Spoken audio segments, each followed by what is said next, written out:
I felt that one coming. Hi, welcome back to Rain. You think you slick? Well, last time I think Lucky did 5, 4, 3, 2, 1 just really fast. Anyway, hi, welcome back to Rain. It's the post the time skip. It's Noblesse, Oblige. Woo! I'm starting a little later than we normally do, but that's okay. We could have started probably 10 minutes ago, but we've been yammering.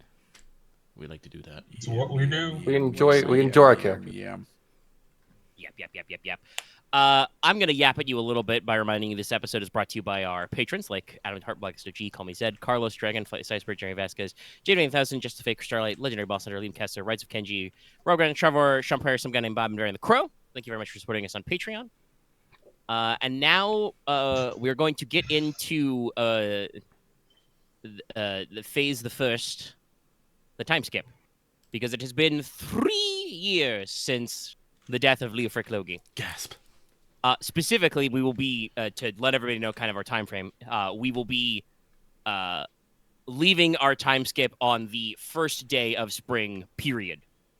Like, you consult your almanacs, they say it's spring now. Ta-da. Do you guys want to talk about time skip stuff first, or would you like me to describe Stonehearth? Because despite the fact that you all live there, Norlon hasn't been on screen yet in this series. I am fine either or, so I'll let others decide. We should probably describe Stonehearth first. Yeah, I agree with that. Right. Okay, so we will be beginning in the auspicious and sturdy halls of Stonehearth, capital of the Mark of Teine, seat of House Logi. So Stonehearth originally was an ancient hill fort in the Eldermer Valley, right in the heart of the Tynelands. You can see I posted a map. So Stonehearth's roughly, center north of the map. There was a hill. They built a fort on it. Under the hill were once ancient deposits of iron. All of those have long since been mined out and are now the crypts and undercrofts of House Logi. Something probably like 90% of your named ancestors are buried under the hill. Mm-hmm. So at the top of the hill, at the peak, is the Citadel.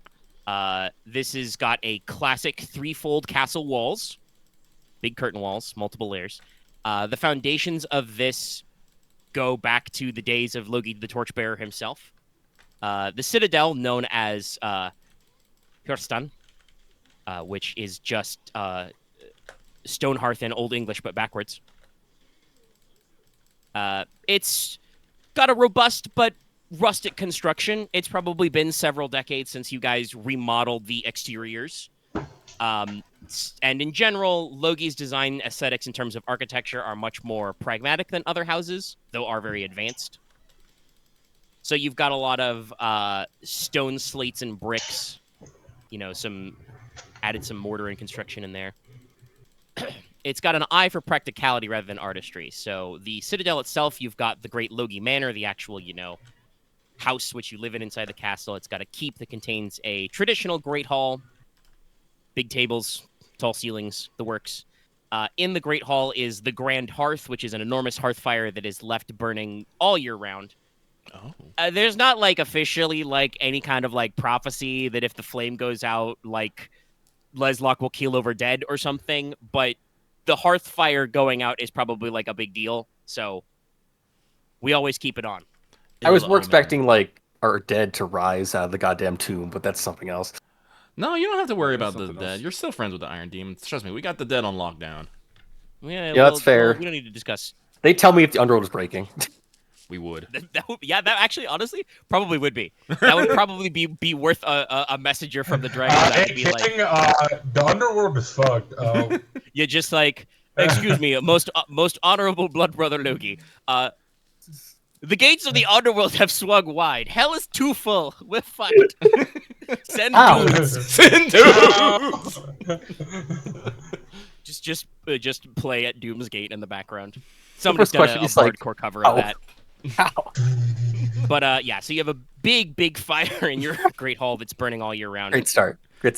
You've got apartments for the Logi household and your servants, a big traditional feast hall, robust kitchens. You'll have a private armory and workshop, fairly extensive family library.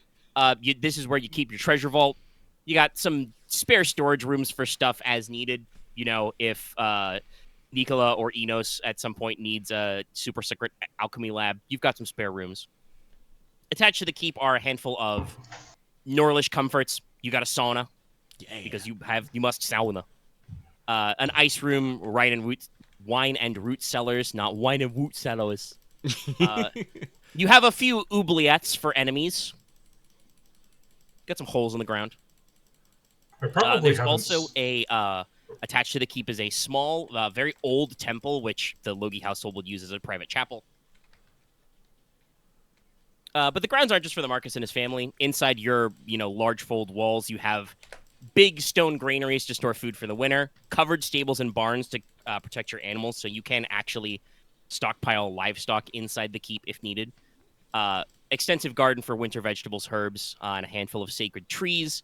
There's also even an artificial lake, a small one, but there's an artificial lake on the ground, so you have fresh water.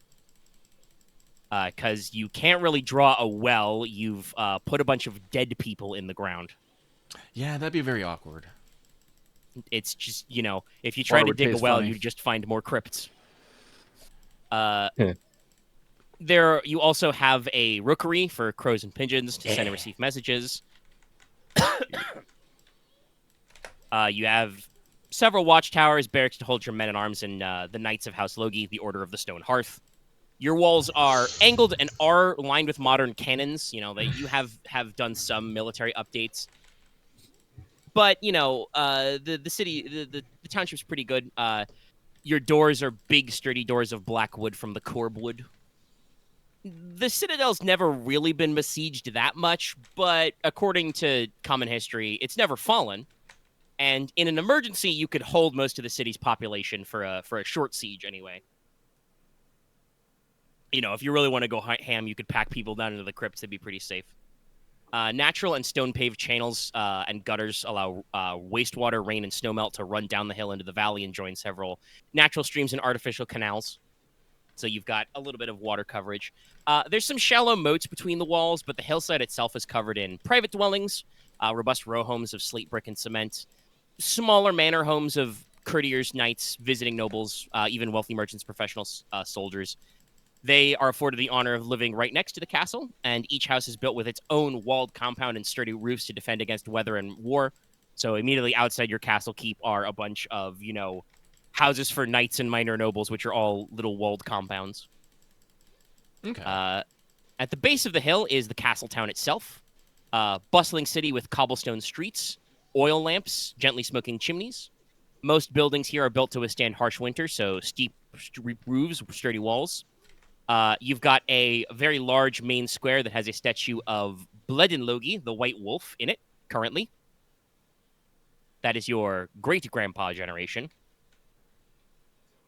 The largest industries and trade guilds in Stonehearths are all manners of smithing, printing, bookbinding, candlers and lantern makers, weavers, and clothiers, but there's plenty of other robust work and things you would expect: baking, carpentry, stonemasons, brickmakers. In warmer seasons, there are public squares and amphitheaters to allow performance of traditional plays and shows, public dances, music performances. In winter, the people congregate inside the public houses and music halls for roaring fires, group songs, and warmer hobbies. The castle town's wrapped in a low wall to keep out wind and wild beasts. The streets in the nearby valley are patrolled by the Lamplighters, your constables and rangers. They're armed with muskets, lanterns, and heavy blades. The city gates do have a robust checkpoint. You've got a couple of big watchtowers on the main gates. They're only usually sealed in winter, when it's cold. It's cold. And, you don't want the snow to come in. So usually, your doors are open to allow passerbys to come in. The roads in and out of the valley are called the Hare Path, military grade roads. Again, cobblestone paved roads, patrolled by House Logi Knights and the Lamplighters. You've got several watchtowers and forts throughout the valley in the heartland. There's a few farms and ranches outside for cattle, goats, and crops such as kale, flax, barley, and oats, and root vegetables like the humble turnip. Yeah, turnips. Your farms are usually single homesteads or small clusters of buildings, and the local men supplement their food by hunting and gathering on public land, because there is common land, and then there is, land owned under House Logi, which is all your business. There's a few stands of trees held in reserve for lumber and hunting, but it's a lot of rolling hill land. And that is Stonehearth. Seems very... Very nice. It seems simple but homey. Yes. Mm-hmm. Oh, and also I should say, because I wish I had that description down just so I can look back at it later at some other point. I literally have it written down in my notes as a header. I can post it to you. It's a little Thank too big you. to put in Discord, but I can punch it out as like a .txt or something. Thanks. I'll just save it to my own notes just so I have it on hand. I'll upload that later. But also, I want to say another thing. Since we're speaking about House Logi, we'll talk more about company stuff in a second. But you are House Logi, a company. Hopefully, somebody wrote down your company stats. But if not, I'm looking at them. I can give them to you. Your currently stated goal is to govern and defend the Mark of Teine. That's your job as House Logi. If something else comes up, we might go other places. But that's your thing. And I would like to say also, this hasn't had a chance to come up on camera yet. But you have one singular asset, which is foundries, smiths, and armorers. So when you want to roll sovereignty plus territory to increase your might, you get a plus 2d bonus. Woo. Nice. Because that is kind of your house's hat. You don't really have a shitload of men at arms, but if war happens, you can, bang out a lot of swords. I guess I have to ask, just because I don't want to get this wrong. What does sovereignty fully significant, I guess, mean in this case? Sovereignty is a measure of authority, I guess you would say, like your ability over it. Let's see, what's your sovereignty at right now? There's a chart for this. I believe you're 3. Okay. Yeah. So, where is the sovereignty? I got because I have the thing, because I'm getting to increase the sovereignty. Typical loyalty. The followers gripe about leaders to one another, but band together and demonstrate patriotism when an outsider makes remarks. So, yeah, sovereignty is explicitly it says your least tangible quality, but sovereignty is your people's inner strength. Loyalty, your general togetherness and how much you're in it. Loyalty, unity. Gotcha. Yeah. I think unity is a good word. The things that give you temporary bonuses to sovereignty, the examples are declare a holiday, dispense justice, permit them to ignore you. It's why I made sure to put points in beloved dignity, because I think I'll work on keeping that up. It's important. But yeah, sovereignty is explicitly the one the book says is like your least tangible quality. Everything else is pretty easy to measure. Might is punching, striking, hitting, fighting. Territory is your land and its general quality. Influence is how much other companies listen to you, and treasure is money. Let's see. Konrad can do might. Logesh can do territory. Well, everybody can do the rolls. I know. It's a question of where your stats are. But like I said, we've picked through where we're setting things. Let's talk a little about what you guys did over the time skip. Anybody want to jump in first? Otherwise, I will just start goosing down the line. Sure, why not? All right, Nicola, what have you been up to for 3 years? I've been up to a lot. I had to write a chart for this. A couple people did.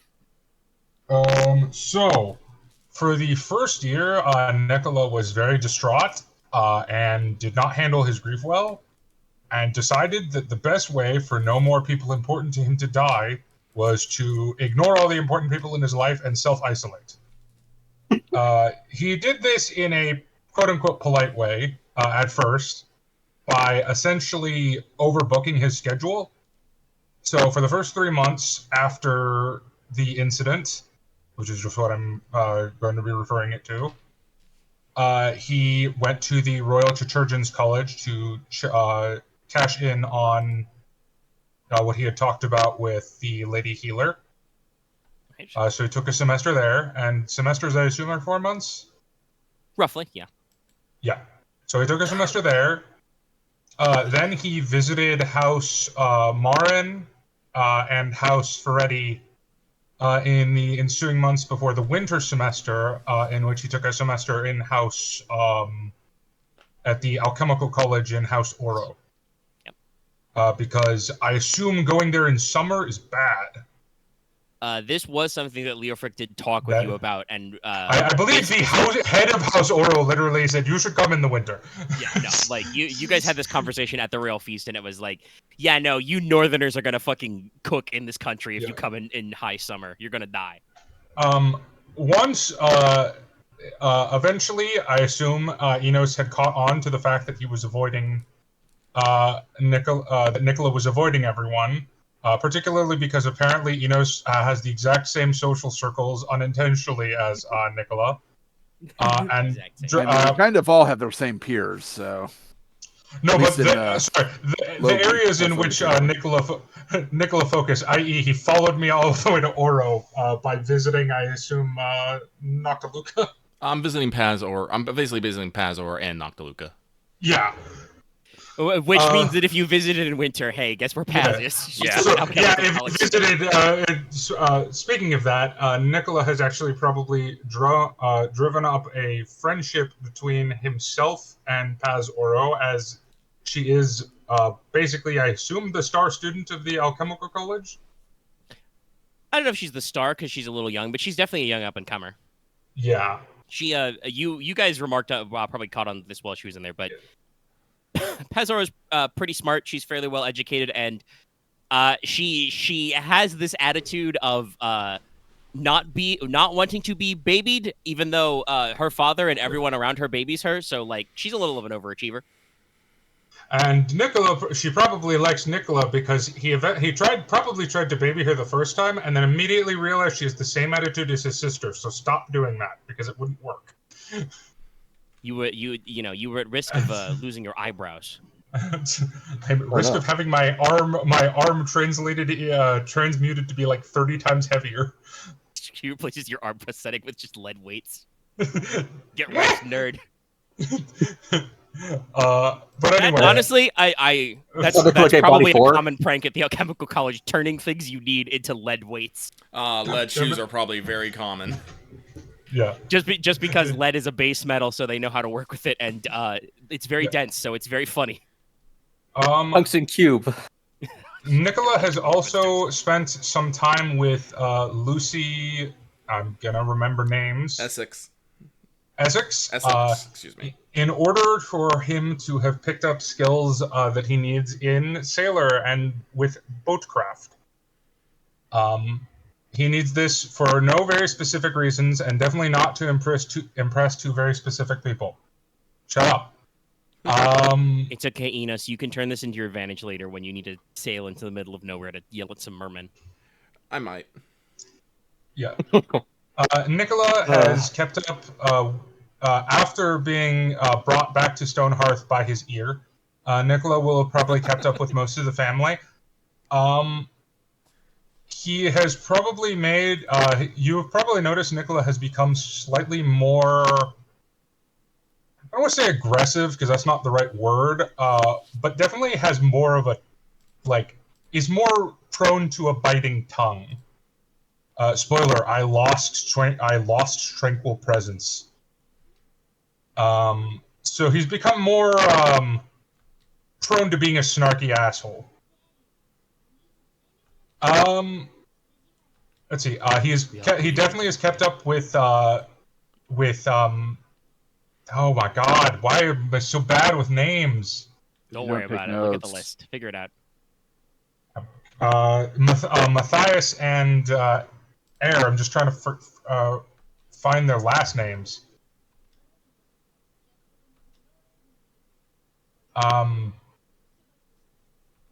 Gladwin. Matthias Gladwin and God, what? I'm gonna. I need to pull up the name document. Yes. Yeah, you don't have it up already? No, because I can't remember. I can't ever remember which the. No, sorry, I had the wrong name document over. What? I had the house document open, not the personas. Yes, they are different. There are different documents. Yep. Yes. No, sorry. Ike Wayland and Matthias Gladwin. He is already also probably kept up with. Probably visiting regularly with Matthias and Ike. Pretty easy to do. Ike, because they share interest in metallurgical crafts, although she is definitely more into blacksmithing, whereas Nicola has fallen into he likes engineering and tinkering with things. Is there anything else? Oh, he's been spending a lot of time in the Ferretti and Marin lands, trying to foster better relationships between their houses. Once again, there's no personal goals in this at all. I promise. It's completely innocent. You just want to learn genealogy. Maybe. Well, with Ferretti. I want to learn my genealogy and I want to spread my genealogy. Whoa, hey. Hello. Don't we all somewhat... He's probably regularly kept in contact with the leaders of House Marin, as well as their younger sibling. He has probably tried to introduce his sister to the other two, Paz Oro and Alarian Martin, just because they are of a similar age. Teen Girl Squad. And she would definitely get along well with Paz Oro. I didn't meet with Alarian enough to know if that would get on well, but I know she would get along well with Paz. Yeah. And they would probably get along well bullying me, specifically. Yes. Nicola has probably become the most tan member of House Logi. If only because Inos is not really... does not really... Well, yeah, because Inos... Inos can't get pale. I can't...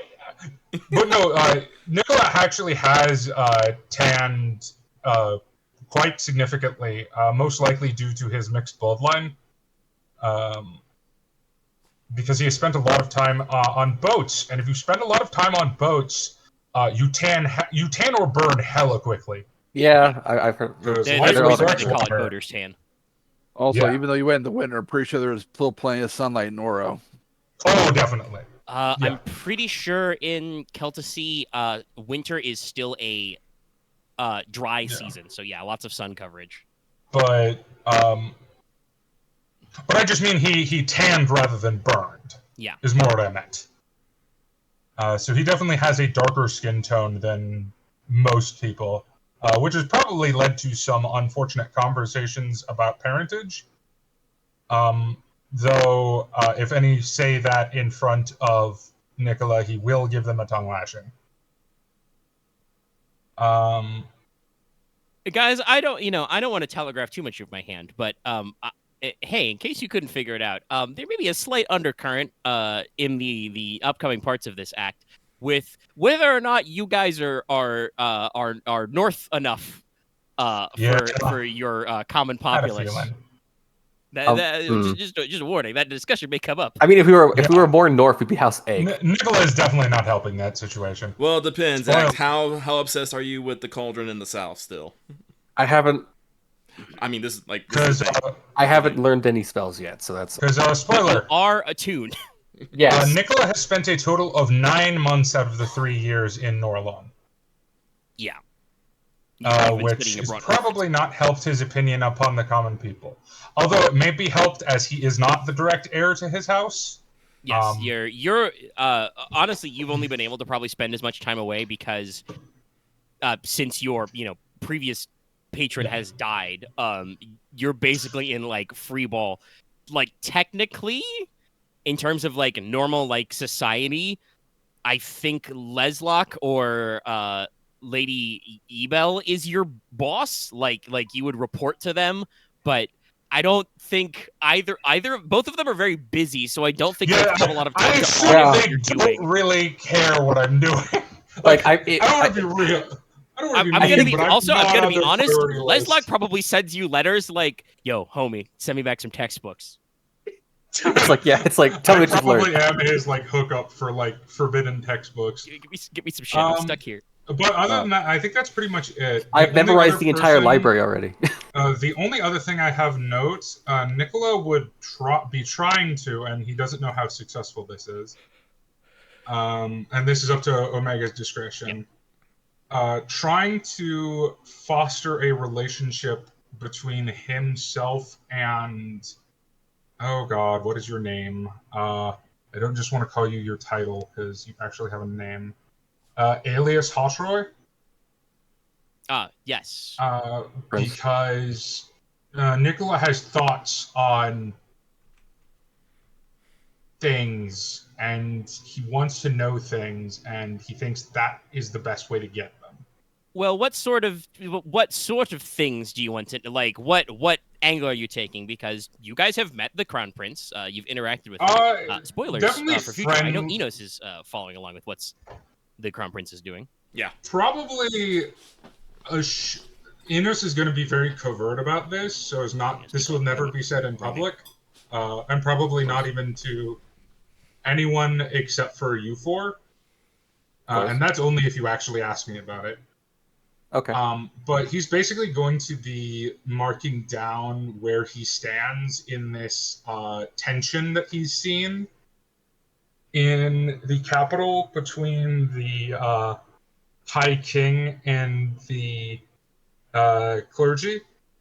The Pope. And I'm not about to say the whole clergy.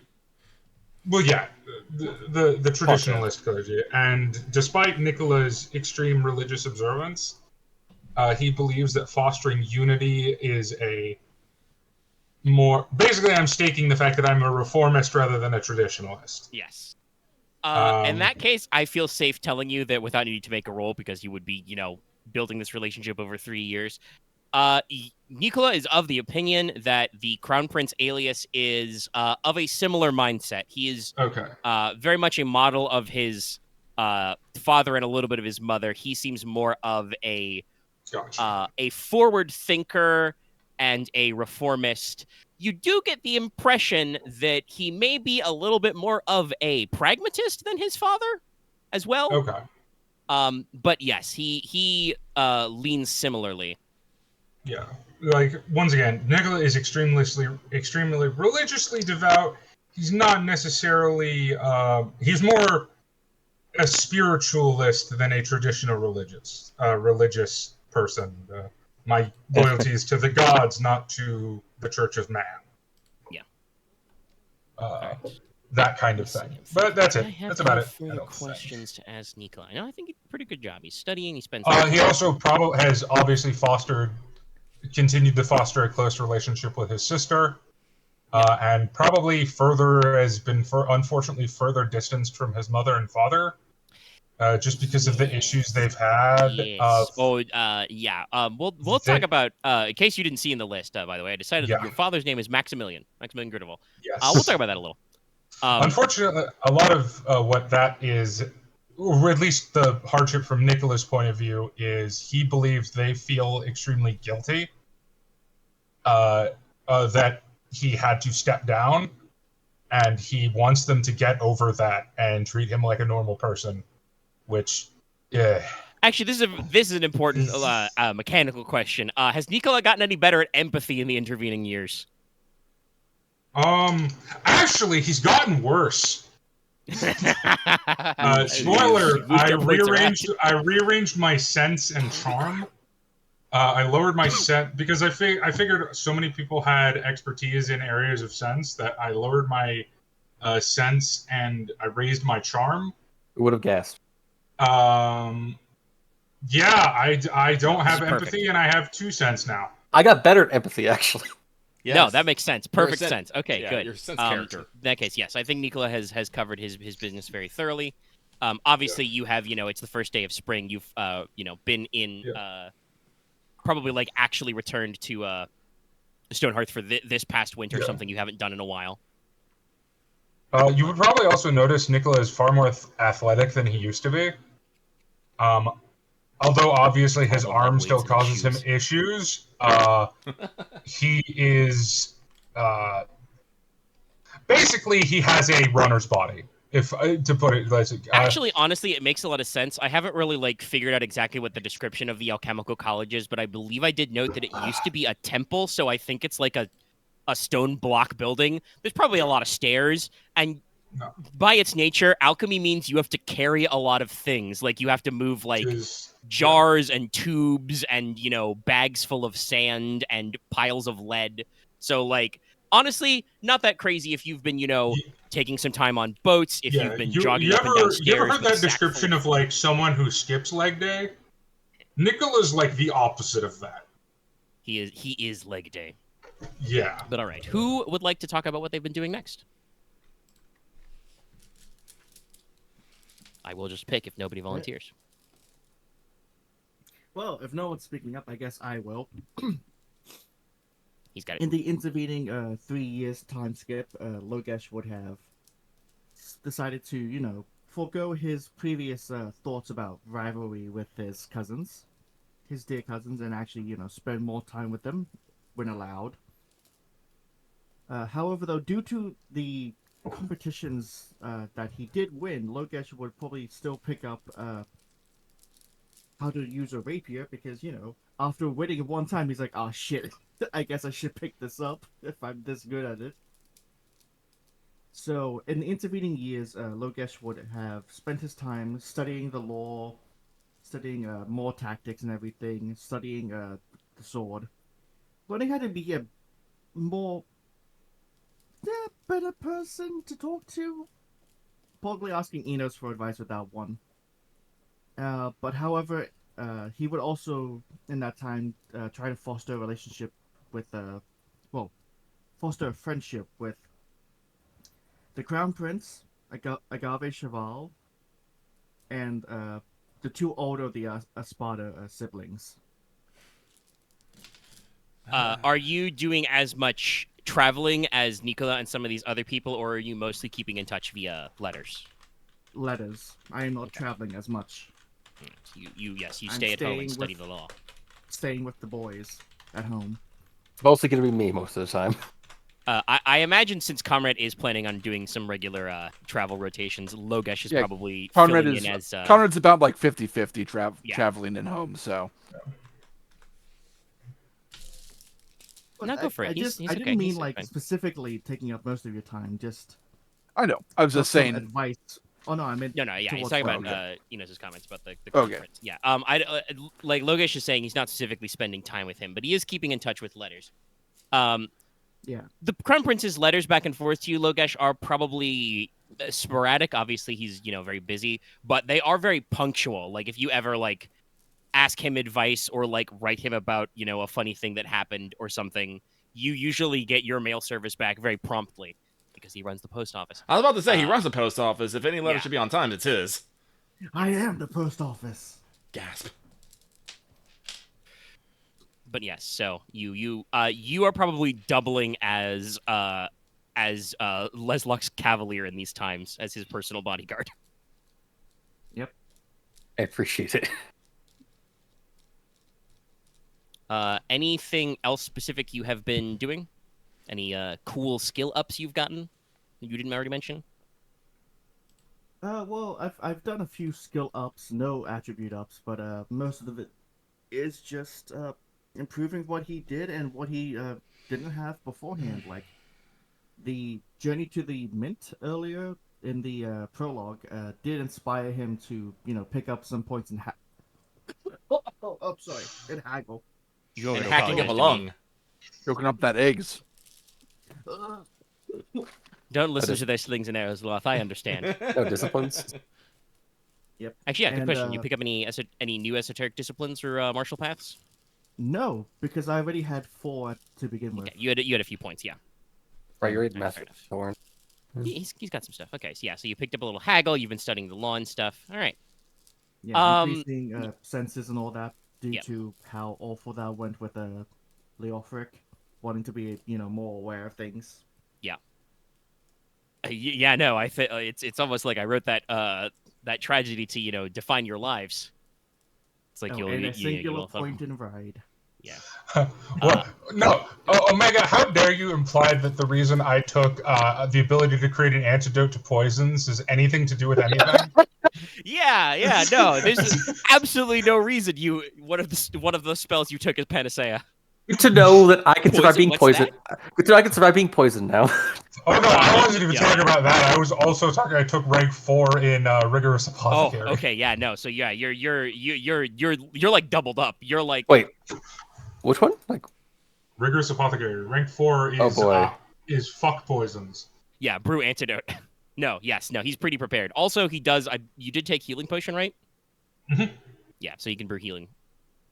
So I guess the question I have for Logesh then is, obviously, I think, like I said, informally, you've probably been serving as Leslok's cavalier. Just making sure he's not getting his ass beat at any given time. Would Logesh take any more of a more like formal position around Stonehearth? Would he be interested in joining the constables or lamplighters or one of your knightly orders? Or is he more informal? For the moment, informal. Okay. For the moment. Yeah. Thoughts and ideas. Well, your close personal friend Everhelm Ferran has gone up to being a fully knighted Order of the Stonehearth. So he is still hanging around in Stonehearth. Yeah, my boy. So you get to see him a decent amount as well. He probably helps cover some of the stuff. He is also very interested in making sure nothing bad happens to the heir of House Logi. Gee, I fucking wonder. Him and I just the predator handshake, protecting the boy. Yes. I'm not that much. I'm not that. Listen, you gotta understand though. You're the future Marquess. You need a few bullet sponges. These guys are good. All right. Okay. God I don't think I have any further questions for Logesh right this second. I might circle back around. Whomst next? Finger guns. I'll go with Konrad if no one else wants to do it. Go for it. So, Konrad has grown up. He is even bigger than he was before. Though he's probably still not quite as tall as, I believe Nicola is like, what, if he stands up straight, he's 6'4" or something? He's 6'5". He At is full basketball height. tall. Yeah, some But speedy. your Howard's armor, wide, though. your Howard's actually armor's wide. probably twice as thick as mine. So Yeah, Konrad is definitely bulked out, but he's also expanded in other areas. I think I got increased 3 different stats, so Yep. He has matured both mentally and physically. Originally, he probably did spend quite a bit of time in Stonehearth, making sure that all his family are as okay as they can be, and that that his brother's ascension went okay. But then he'd probably start going about and doing his own things. Well, to be clear, strictly speaking, your brother has not inherited the position yet. Okay. Working on Leslok it. is not the Marquess. yeah, it's our aunt, right? Or their aunt. Yeah, Yibel is serving as the regent. We all know Leslok is going to be the Marquess, but he hasn't been officially recognized by the Okay, I thought that was gonna Okay, that was happening. So I- it's That's, a time skip, that's but an after time skip thing. I'm not preparing for during- that. Okay. In that case, that makes some of the other things. So Konrad has probably made several visits up into the Iron Demons, possibly sometimes with Inos, sometimes not. Just kind of learning more about them and being kind of a link to House Logi that they can count on and count on what his words are and all that stuff. He would also probably have been trained with them a little bit more in blacksmithing and stuff like that. He's definitely learned more deep speech as well during his time there. While he does not have a master die, he does have 3 ranks in deep speech now. Yeah. Yep. Other than that, during the falls and winter, he is probably mostly at home dealing with monstrum attacks. Since you mentioned the Knightly Orders and the Lamplighters, I think he probably would have joined the Lamplighters. All right, yeah. So you Because he's definitely kind of developed him into more of a ranger than just a fighter. So So yes, you probably spend a decent amount of time in fall and winter doing lamplighter stuff, which can involve literally lighting lamps, but also means going out into the hinterlands with your great sword and a musket and shooting things that are not supposed to be there. yeah, I think we kind of briefly discussed off mic that fall is usually when we attack the monstrum, and then winter we just kind of defend.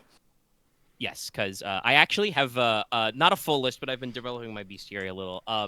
Probably the biggest types of the 3 biggest types of monstrum you see in Norlon are Bearskarn, big bears. Bird. They operate I mean, first of all, they're huge. But second of all, they operate reverse of normal bears. They hibernate in summer and are active in winter. So, fall is probably when you're like trying to find their hidey holes and get rid of them before winter, and they all wake up and fuck your shit up. Yes, also, I did explicitly think about the rune bears from Elden Ring for this. Yeah. That's the first thing that There comes is to an mind. advanced version of the bear scarn called a rune bear. They get 2 points in counterspell. Mm. They are. I should they are learn that. Magically protected bears. I should get some I have a- counterspell I have a myself. question on that. Yeah. Does counterspell work on alchemy? Like already Yes, made alchemy? but only. Well, it would work on an alchemy, but the actual counterspell roll would only work if somebody was like in your lab trying to stop you. Once you've cast the Gotcha. spell, counterspell doesn't work. So you can't. If I throw a jar of alchemist fire at your face, you can't counterspell that. No, you No, cannot that's more- counterspell you that. have The to magic dodge the part already fire. happened. You have to dodge the fire. Okay. Yeah, you have to dodge or some other form of defense. But yeah, the other is sometimes known as triak, but also just demon boars. Huge boars, super long tusks, poisonous bristles. Well, lucky I don't use a spear, so. Oh, Yeah. good thing I at least. Lances away from them. You don't have to deal with those as much. That was much more a problem up in the Fog Vale, but they do occasionally like come down around here. And the big one you guys know about in House Logi and Teine is wargs, which are big, scary wolves that do. They like the winter because wargs are, as far as anybody can tell, impervious to all forms of cold. I was actually wondering if we were going to get wargs. Yes, you have to worry about the big wolves. Also, hey, personal fun fact. Hey, Logesh, wargs ain't your dad. Yeah. So yeah, that's that. But yeah, most of these creatures are active in wintertime, or other seasons. So yeah, fall is a good season to like double check all their hidey holes and make sure. And there'll be a few more. A few more. I feel like every province should probably have like a species. Like in the Grassy, you probably have to worry about bicorns. You already have regular gators in the mare cage, so you probably have to worry about pythons. Shit like that. We monster hunter now. Everybody's like, I don't actually know if a tiger from Lagartia is a monstrum or just that's where they're from. We don't really want to fuck with tigers. They're scary. Also, their name is spelled with a Y right now, much like pirates. I refuse to go. Dallas was thinking that killing all the wargs. Fuck off. Killing Okay, if you ever want reason why we shouldn't kill all the wargs, look at what happened to America when we killed all the wolves. That's all I'm going to say. Well, I should say this. They're Normal wolves. There's Yeah. normal wolves. There's no wolves. Monstrum are specifically calamities. Yeah, no, This would be the calamity of the beast. I'm just saying, never disrupt an ecosystem completely. Well, like I said, no. But, so Let's see. to refocus, Konrad, you spend your time in fall and winter, working and being a Also, some blacksmith training, probably with House Wayland, both the head of House Wayland and probably Ike. Yes.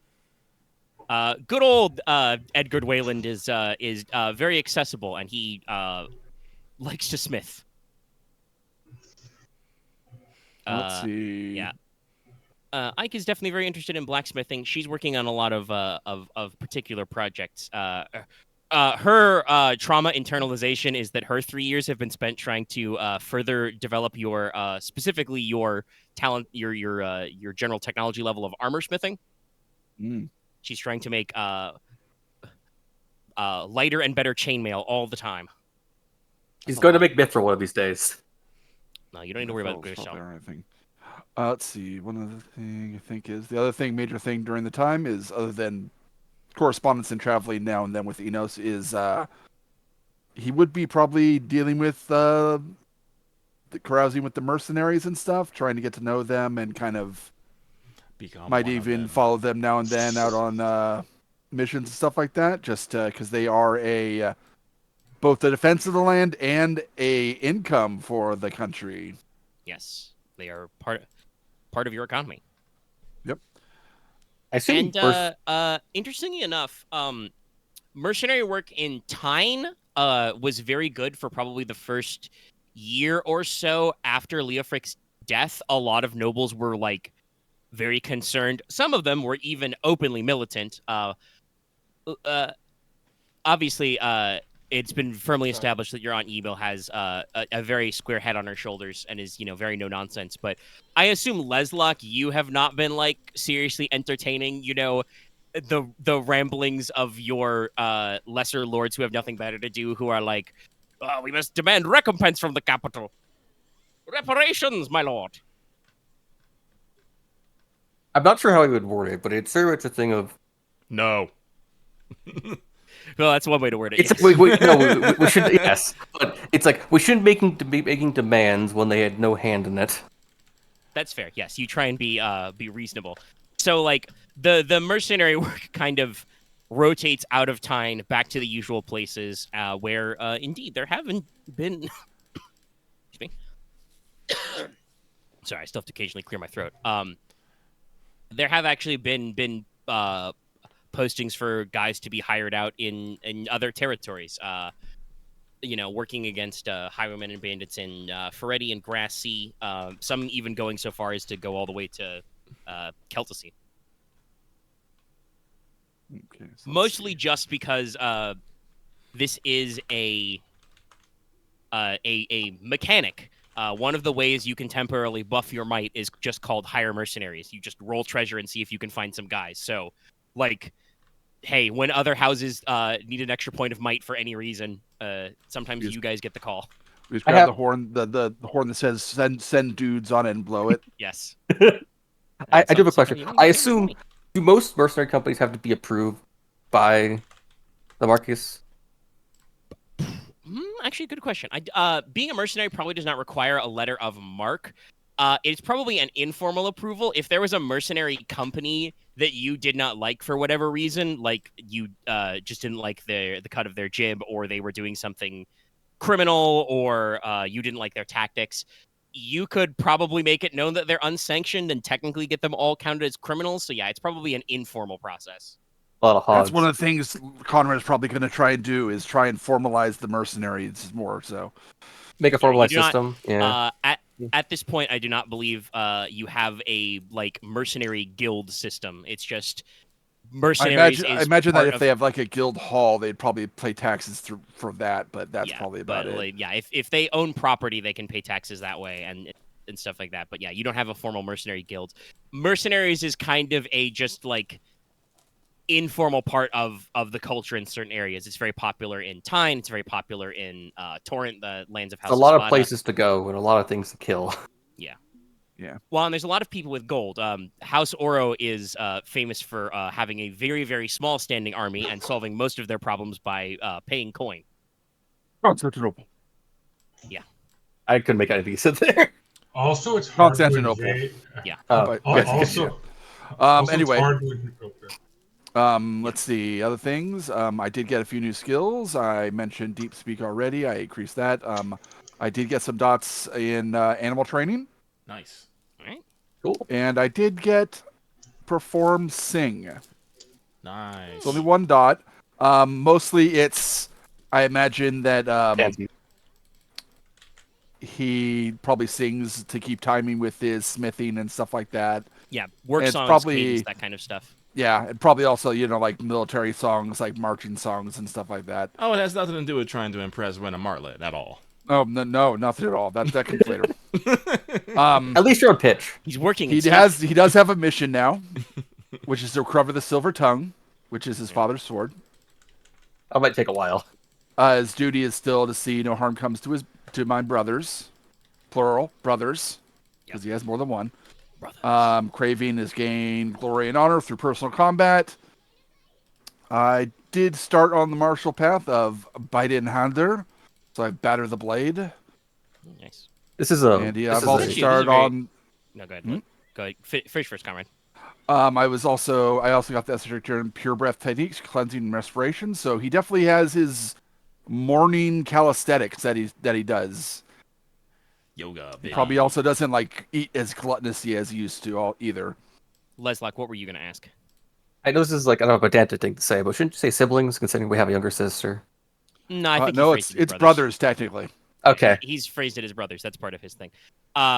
what I was going to ask was, you've got some martial skill. You've been out and around and learned a few things.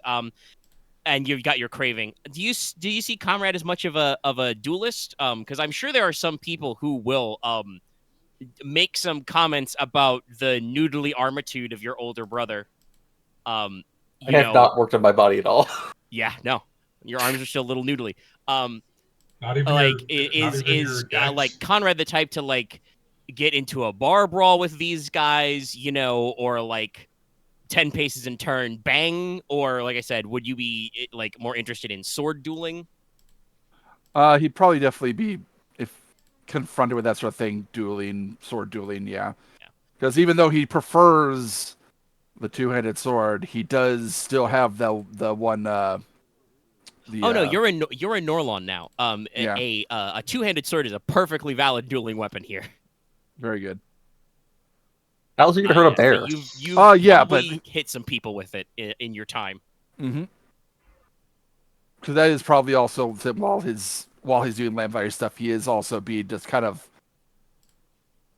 curbing some of the rumors about his brother, like making sure that the land knows that he's solidly behind his brother and that he's not going to be doing anything to try and claim the Mark title. Yeah. Okay. And one of the things, I got another rank in Animal Companion. Yes. You have I now have a rook that follows me around. Caw. And her name is Blot. Adorable. Like an eat blot. With communication with other people, unless his travels with Inos brings them into physical contact with the people, he probably maintains letters. And there's like kind of three groupings. There's I'm titled. I was gonna say Inos is going to attend the festival every spring, so if you want to come with there to show Logi support, that'd probably be a very good time.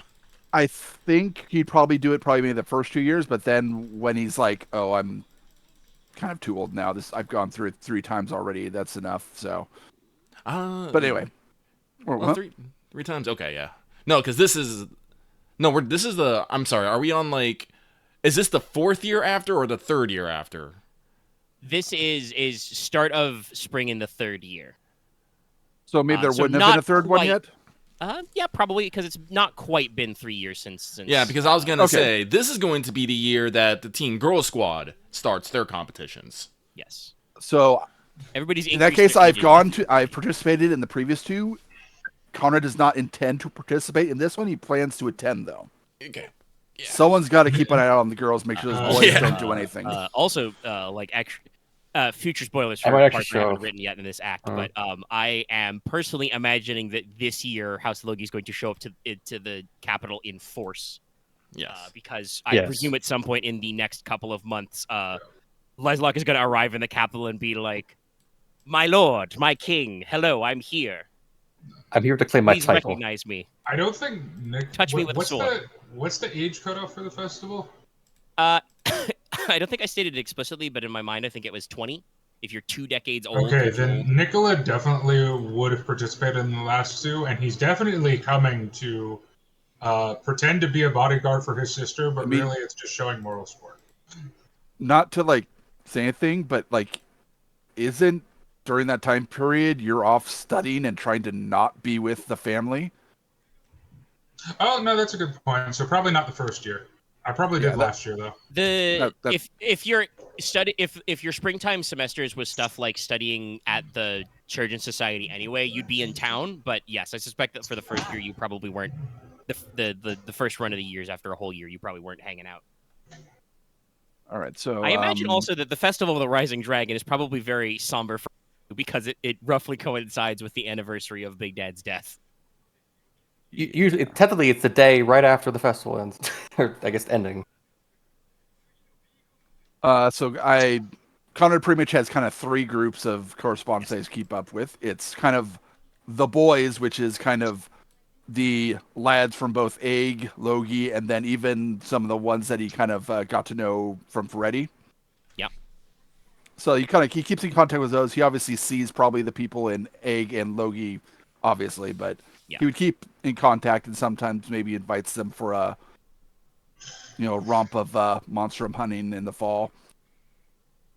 The other group would be kind of that almost craftsman circle that kind of formed with Ike, Pazoro, Palome, Espada, Mhm.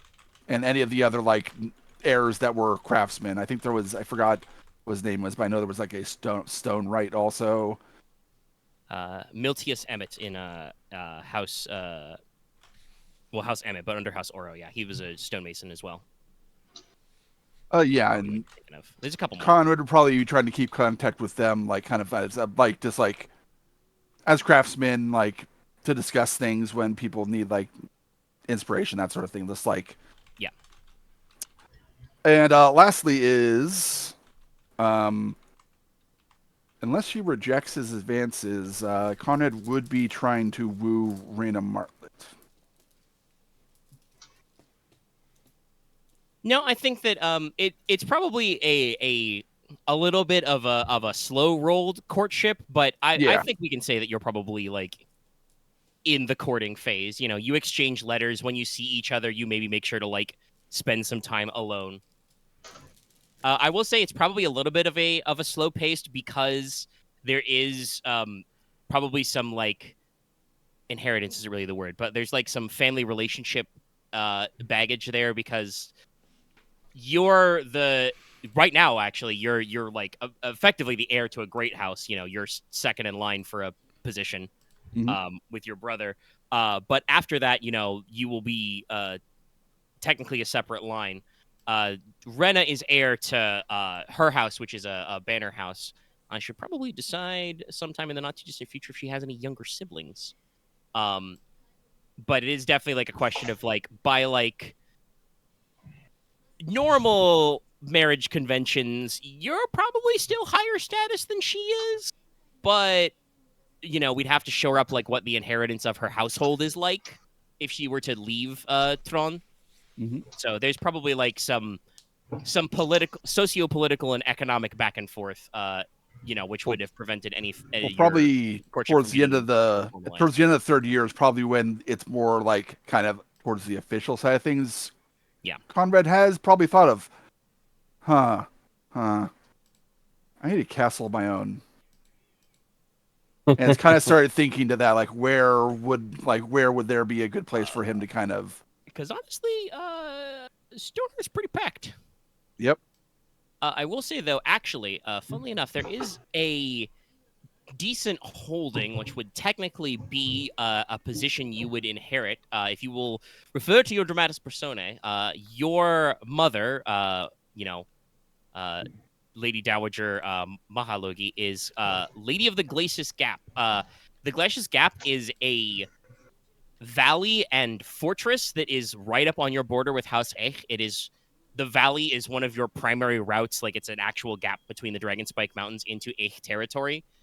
So it is a fairly important like border position. It was actually probably considered a very great sign of trust to grant your mother titles to that land.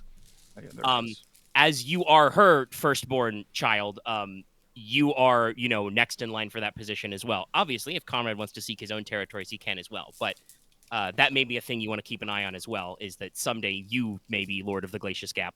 Okay. I will keep that in mind. Yes. Yep, I think that's just about it. All right. Okay. Yes. Are there any questions? All right. Well, there's only two of you left. I'll go. Do we want to? Okay, he's gonna jump in. He's ready. Save the best for last. Leslok was gonna go last or next. Go for I it. was thinking going last, but I think If I you're wanna feeling it, give- go. Just go. all right. You ready? So I have partial notes for this, but the rough thing is I don't have a direct time windows for it, but I think I'll just go with like what Leslok's been improving on himself so far, and then I'll go from there to what he's been trying to do with his time. Yeah. So I've rounded out Graces. I put a little more in Graces and Firearms, Inspire. I rose Lord of 5. He's not beating the dual allegations, but also very smart. I've also rounded out all my sense skills, so they're all 60 or 8D. And I think in some form of, familial bonding and grief, my eyes now glow, and I can now tell the weather. Yeah. He's attuned. Oh, you got the attunement. Yeah. Jeez.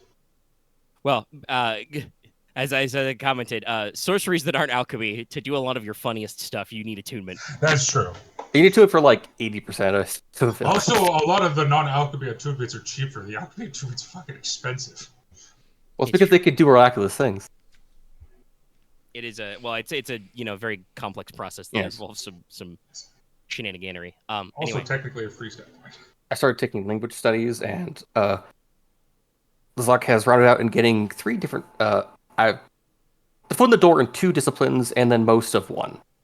I've started variable scholarship. I have 2 things in beloved dignity, so it actually matters for those checks, and I have 4 steps in Eyes of the Flame, so I have memorized my entire library.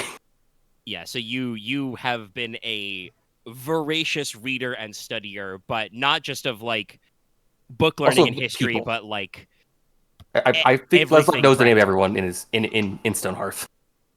Yes, and honestly, I don't. I know that it's funny because I think it was not necessarily Eyes of the Flame. I think it was more veritable scholarship, but I do think at one point in the past, Lucky did question you on that.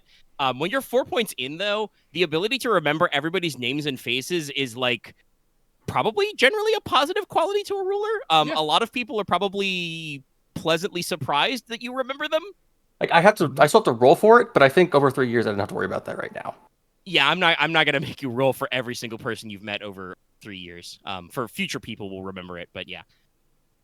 So yeah, you've been very studious, but not just like we said, not just book learning, but like a lot of practical knowledge about how to run your position. Like you've spent a lot of time studying language, history, etc. Yes. He hasn't really pursued more in actually like. He actually hasn't really had time to put towards learning about Monstrum or sorcery, but another time. What he keeps saying to himself. Hoping you'll have some free time when you're in charge. Then you get to He knows that. He knows that's a pipe dream, but he still thinks about it. Listen, you just gotta delegate. Well, that's all. Yeah, I think when you're Marquis, you're gonna have to ask your brothers and cousins and friends to be like, guys, I know you have a lot of friends. We got to travel a little less. I need you to circle the wagons. We got shit to do. So, on the topic of that, actually, Leslok has not been traveling out of Norland, I think, maybe more than like 1 or 2 times ever in the last 3 years, but he has been around a lot of the Logi lands to at least be familiar with all of it. And you said you rented out your sense skills. I assume that also means some points in direction? Yeah, I got like 1 or I think I have like 2.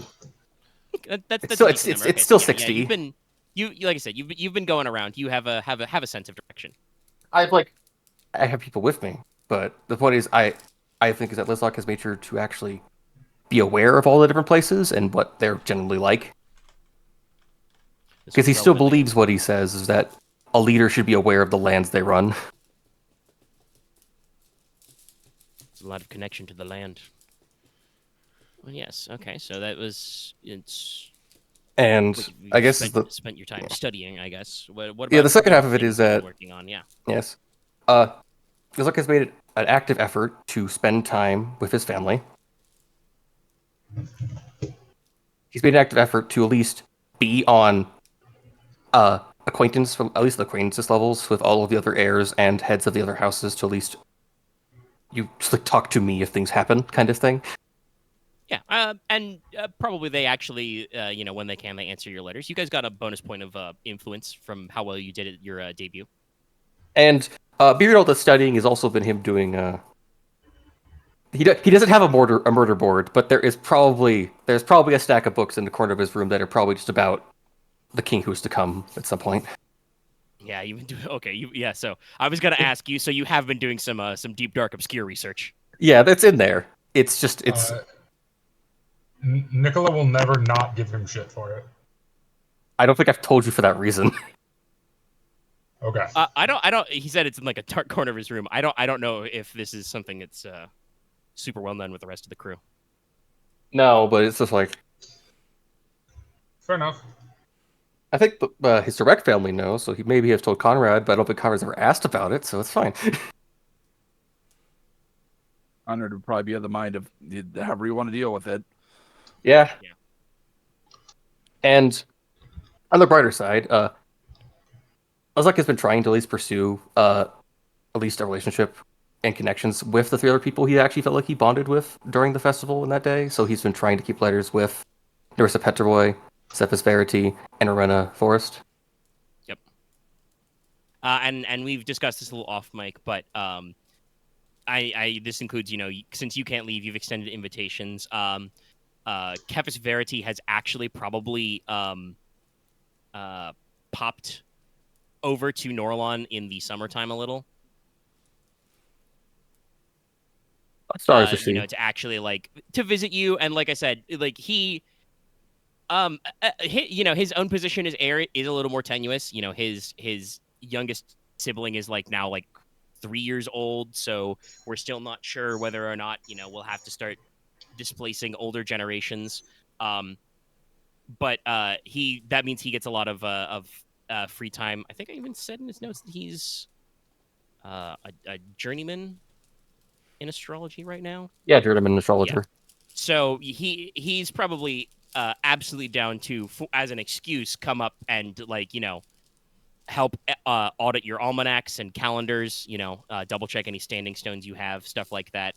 And I think you showed some fascination with some stuff. So checking your time telling devices, especially Inos hasn't talked about what he did yet. But if we go anywhere with the Clockmakers Guild, there definitely could be some cross knowledge overlap there. Yeah. Mm-hmm. And just scholar buddies visiting. Rowan Forest is as a yeoman is technically she's like a it's not like a freeholding lord, but she's technically of the landowning class, but she's still not obviously as well respected as her legitimate brother, but also she's actually probably working on her sorcery. So you probably send back and forth some very interesting letters. I know that you've in correspondence you've probably discussed the application of scrying or the sending way and stuff like that, sending spells to actually communicate faster. But she's been very busy on her own becoming a official member of the Glint Vale, their actual sorcery cadre over there, doing sorcerer stuff.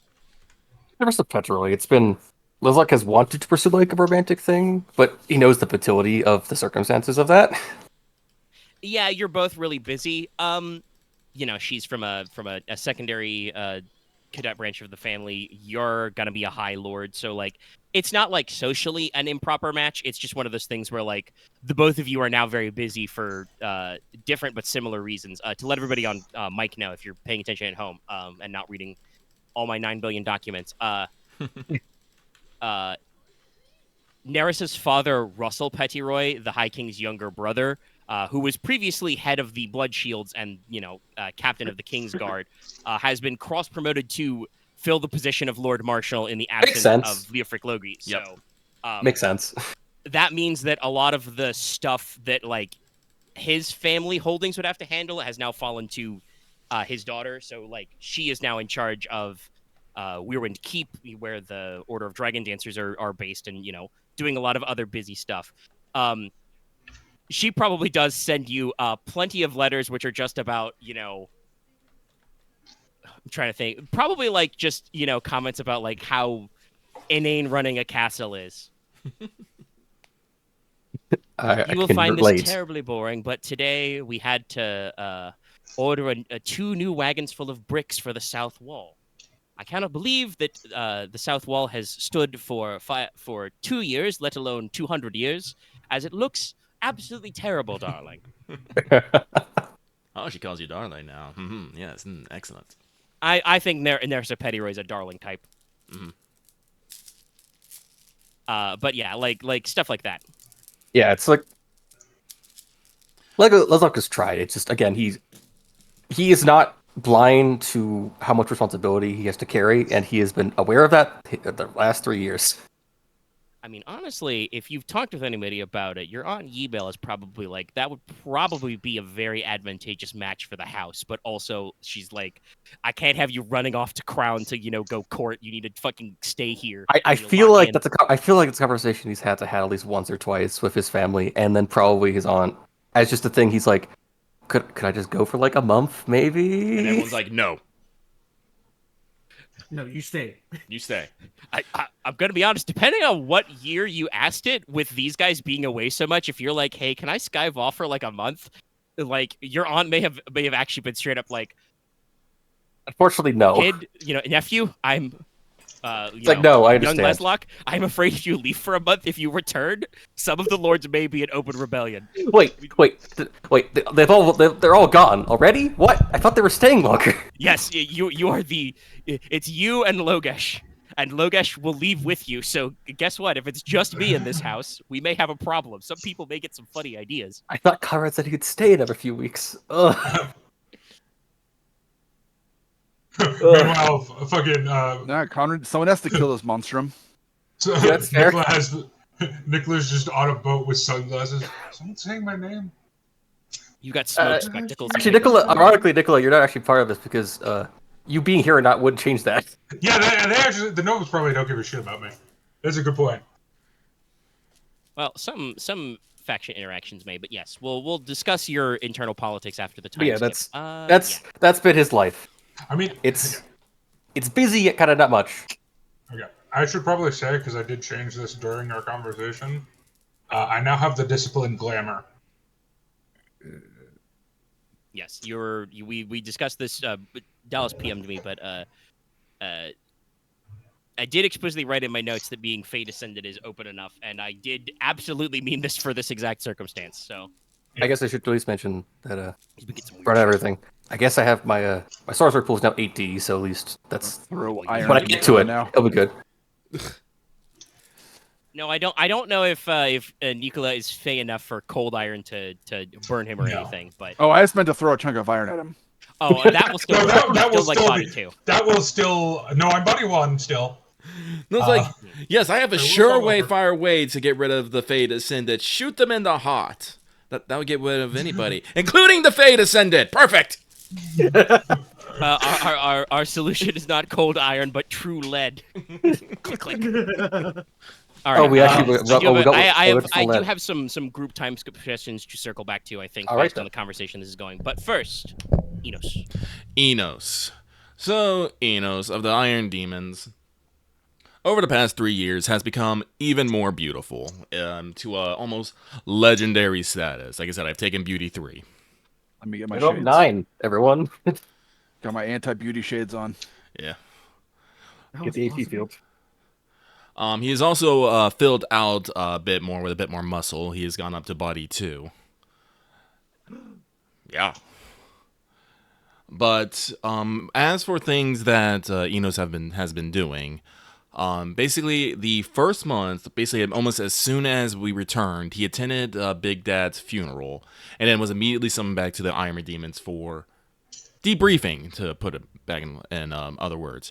He spent a couple of months there, basically speaking several times and getting into discussions, arguments, debates over the futures that the Iron Demons should be taken, but it did not actually get anywhere, except maybe souring him in a few circles.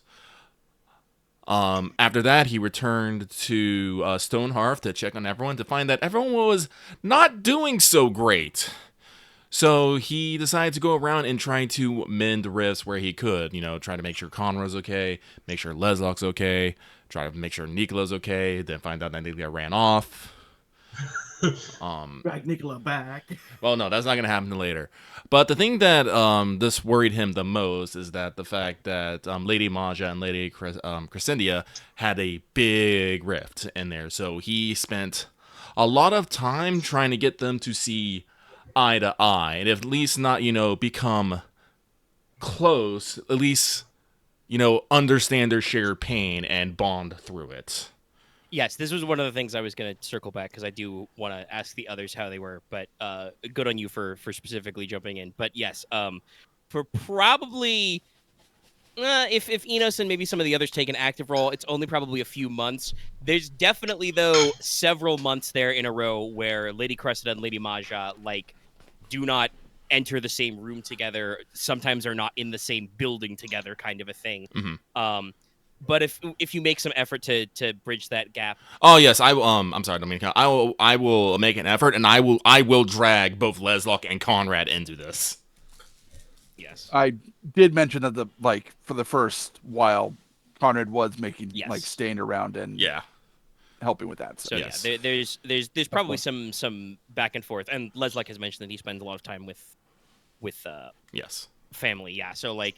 Yes, you guys probably make a great effort to make sure that the two ladies of the house are like, again, move from like to speaking terms. Accepting of each I would other. say, honestly, Enos and the rest of you, you probably get the impression that despite the fact that they have, shared trauma and stuff, Lady Cressida and Lady Maja are never going to be like friends. They, for lack of a better term, come from two different of worlds. Mm-hmm. Maja's the second daughter of a great house, and well, on paper anyway, the reason why her marriage to Leofric was approved is that we claimed that Lady Cressida's father was a chieftain of the Crescent Moon clan. You guys probably haven't checked in the past 5 or so years to see if that's true per se. But she's a world traveling sorceress, from the absolute upside down of your world, So And it's probably a commoner.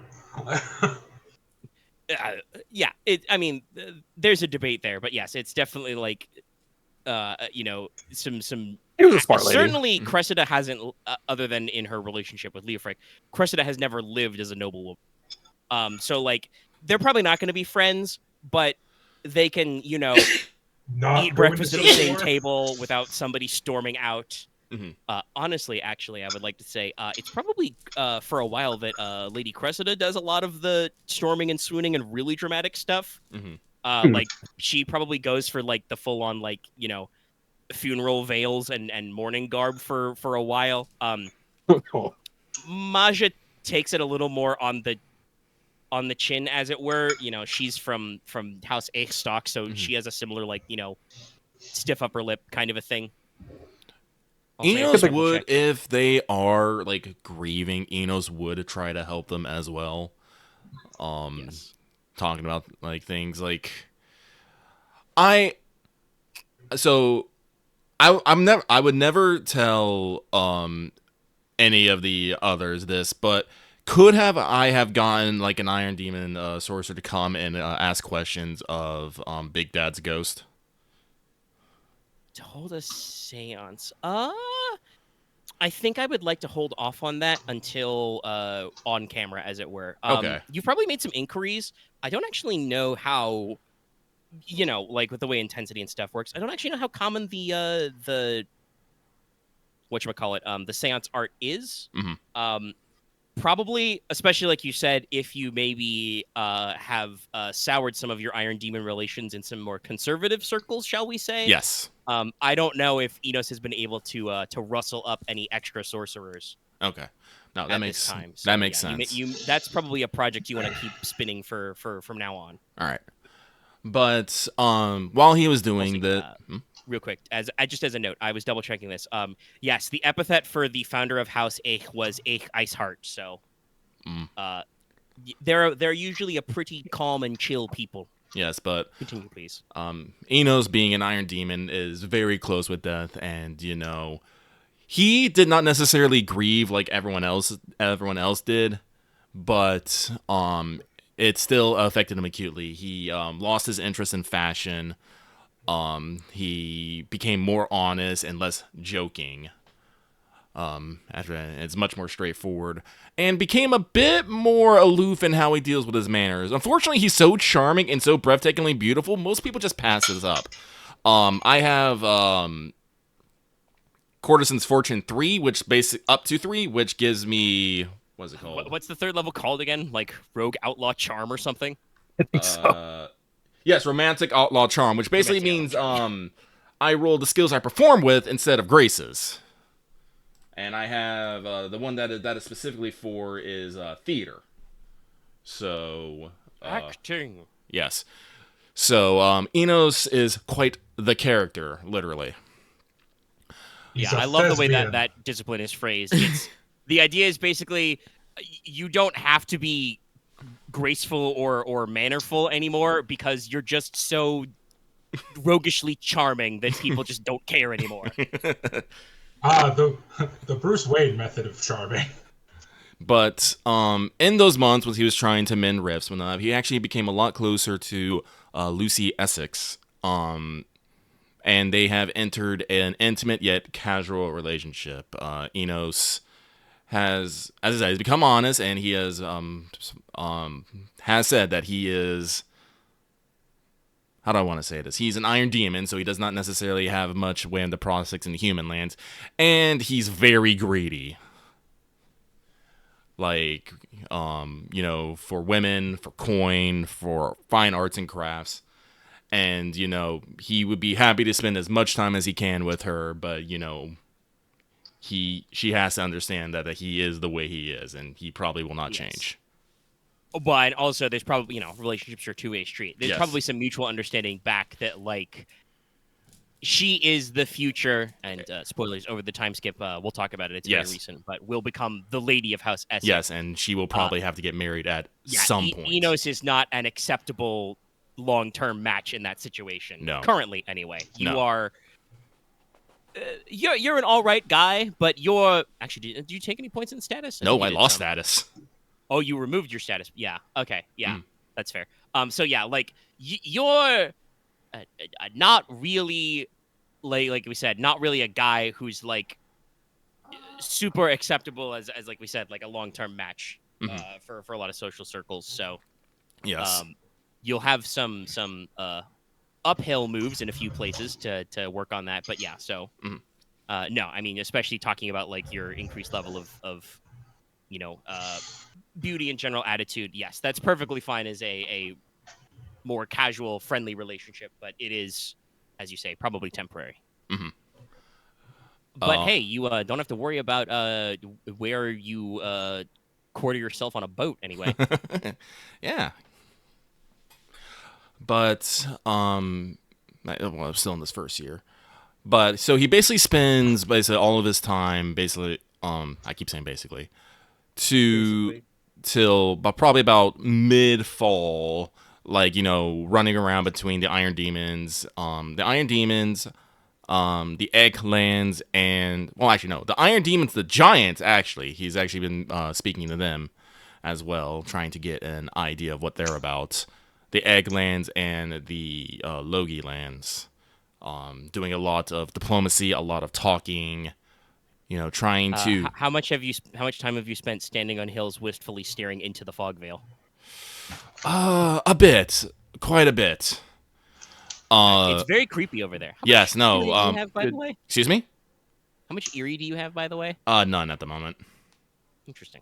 I should probably change that. I'll add that to my list. Did you specifically ask Konrad if he would come with you to... Oh, yes, if we're going to the Fogville, yes, absolutely. I meant the Giantkin. Oh, the Giantkin? Also, yes, absolutely. Okay. I just remember you said that in chat, and I was just kind of confirmed that if you had... Yeah, no. If take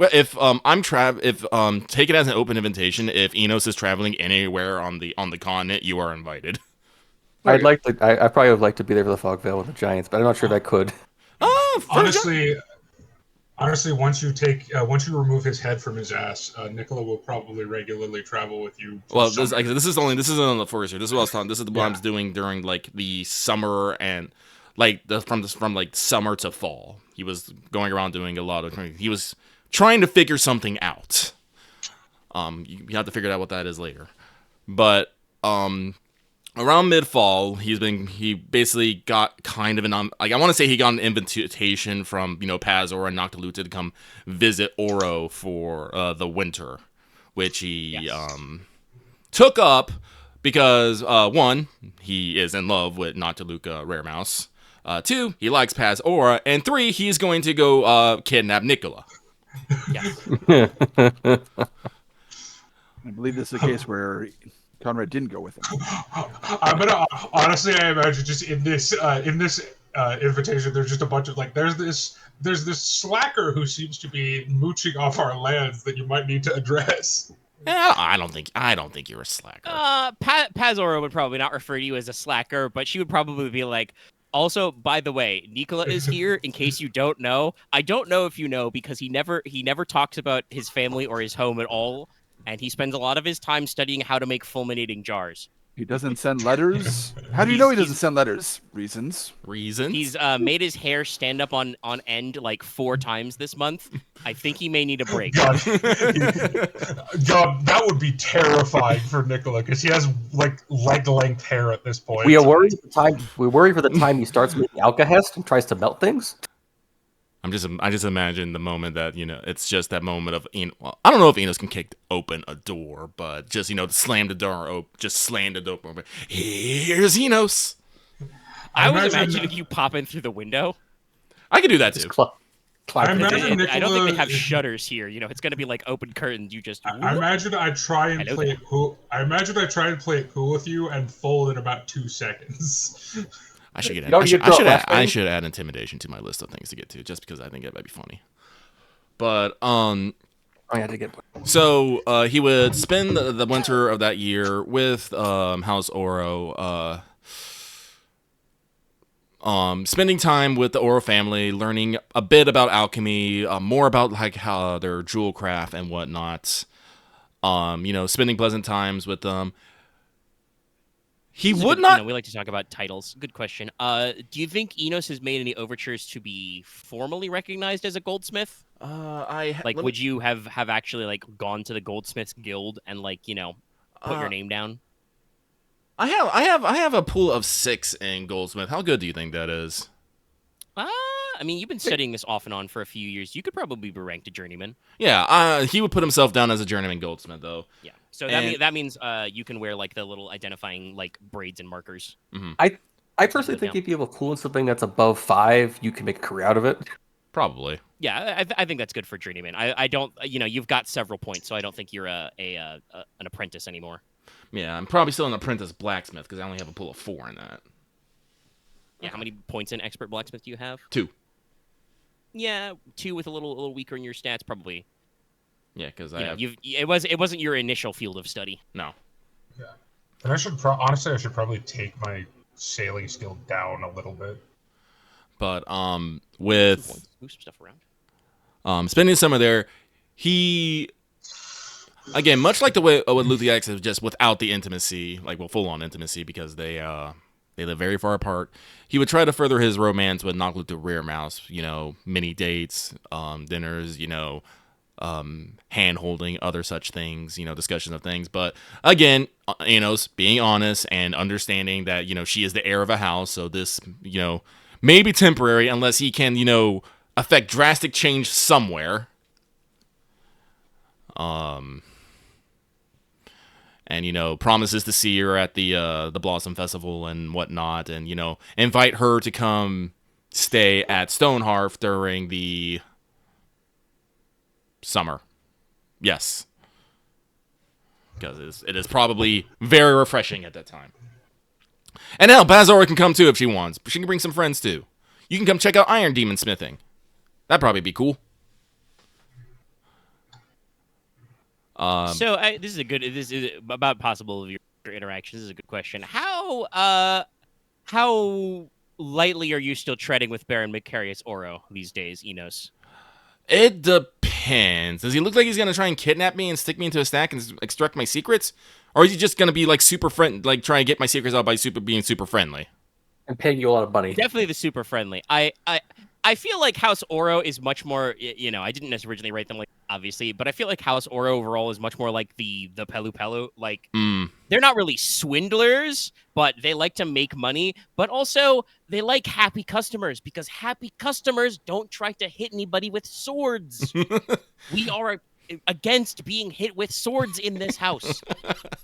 Then yes, Inos would definitely have relaxed around. I'm sorry, I forgot his name already. Macarius Oro. Macarius Oro, and like definitely invite like. Actually, no. If no, I think he would invite him, his family, and Noctluke the Rearmouse to come summer, and Norlon, and he can give them a tour of some Iron Demon works and The whatnot. Baron himself is probably a little too busy, and also is smart enough to tell you that, like, when you're like, oh, your whole family can come, he's like, oh no, you do not want that. I understand your castle is very big. You do not want that. I look over at Enos. Like, we can't fit them. Well, There's a lot of people in my family. But yes, I definitely think that like Paz could probably spare off a summer term at the Alchemical College to visit her, colleague Nicola, and catch up with Inos, and definitely not bring, probably not a small army, but not bring a handful of courtiers who are interested merchants of several different charters of House Oro, who are like, hello friends, what do you require? yes, because That's what I think of buying? when What are you you talk selling? about the Baron. yes, and if Enos can maybe get some nice trade agreements going between Oro and Logi, that'd probably be real nice too. Like I said, Enos did realize that we are a little out of date when it comes to getting, maybe some products. So Enos does want to make sure that we keep up in, culture, fashion, and other such things. But Well, through Marquette and House Oro, they're a great source of imports from Lagartia, silk, tea, that kind of stuff. ooh, Citrus, and also obviously their lands have a lot of gold, a lot of copper, various other things. But you guys have silver, iron, steel, finished product, and I definitely think with the I know you didn't say it outright, but there were some conversations about it. I definitely think with the direction Leslok is taking the house, the printed word is probably getting very strong in House Logi lands. yeah, no. I definitely want to also bring back. I forgot to mention by him, Barok, to Yes, get some better clocks working stuff. I also would like to see about getting some printing presses, but I don't know if Barok necessarily handles that kind of work. No, Like- that would be an industry that's part of like your like House Logi's technology. Okay, that would be an okay. at-home improvement to improve your printing market. And Okay, I said, well, you're probably already in there, and if Inos wants to spend a little time greasing the wheels, making sure some of that trade money you're bringing in from Oro, flows through the Printers Guild, kind of a thing. yeah, because he you're wants to get. definitely like flourishing. Well, yes, because he wants to get like some of the technology up into the Iron Demon lands, so we could have printing presses, clocks, and maybe some nice oil lamps. Yeah, I say Listen, it's dark in the towers. I mean, it's dark in the tunnels. We can see in the dark, but trust me, it's not that great. Hey, one thing on Enos's list of things Nicola to get him is like, hey, you got any of that light salt? Any of that smokeless fire? That's great there, actually. Yeah, because Yes, because Like, we do not like fires underground. No, it's poor they stay in the forge. Leslok, what did you want to say? I did want to add that I feel like Leslok has been aiming for the strongest way for us to be important to everyone else is that we make the future and we will drag everyone along with us. Okay, so yeah, you're I think most of your house probably agrees with this. You're very forward-thinking, progressive, reformist. Mm-hmm. Omega, I had a question. Yeah. Sorry to interrupt, but is gun making engineering or arms crafting? I'd say with engineering you can roll. Like, technically, the expert skill would be gunsmithing, but I don't want to. The categories shouldn't quibble too much. Like, for instance, weapon skill bows is like bow and crossbow, even though those have technically pretty different mechanisms. So you can probably roll your engineering to smith guns. Then yeah, Nicola has probably taken up gun making. I was You assuming still that can't use them worth anything. my but- blacksmithing I could also make them. So Yeah, you've got somewhere in that overlap. Like I said, if you wanted to specifically just make guns, that would probably be expert gunsmith. But we can I think with blacksmithing or engineering, you can make the parts. Okay. So And obviously, you guys have a decent supply of demon fire, as it comes out of the Dragon Spike Mountains. Yep. So, Inos will return from the Orolands, immediately go to the capital for the next Blossom Fair, where he would compete. He would socialize like a madman, and try to get the lay of the land. He would try to during this time he tries to, much like the others, he tries to become closer to Princess Estelle, but as usual, he's very upfront about things and understands everything. So he lets that lie, but he also tries to become closer to the Crown Prince because he realizes that the Crown Prince has a bunch of information, and he is probably going to need that information if he's going to find out the story behind this shadowy, mysterious cult. Inos considers trying to join the King's Courier, but realizes that is kind of a career move, and he would not necessarily be able to move around as freely as he would like. And Inos really does like his freedom, but he still tries to. I wouldn't say be friends with the prince, but more of a ally. Yes, ally. That's the word I'm looking for. And so, Inos did not realize it at the time, but technically he became an intelligence agent for the crown. Yes. But without any of the fancy letters. Yes. Because, yes, I do honestly, especially with all the traveling you're doing, I think when you do visit the crown or send letters, the crown prince always makes sure to make a little bit of time to speak with you privately, and definitely asks you general questions about where you've been, what you're doing. He'll ask you polite questions about what the political temperature of the Iron Demons is like right now, and also probably check in with Teine. But he's definitely just you're I'm just imagining Inos, flaunces in, power slides into the room,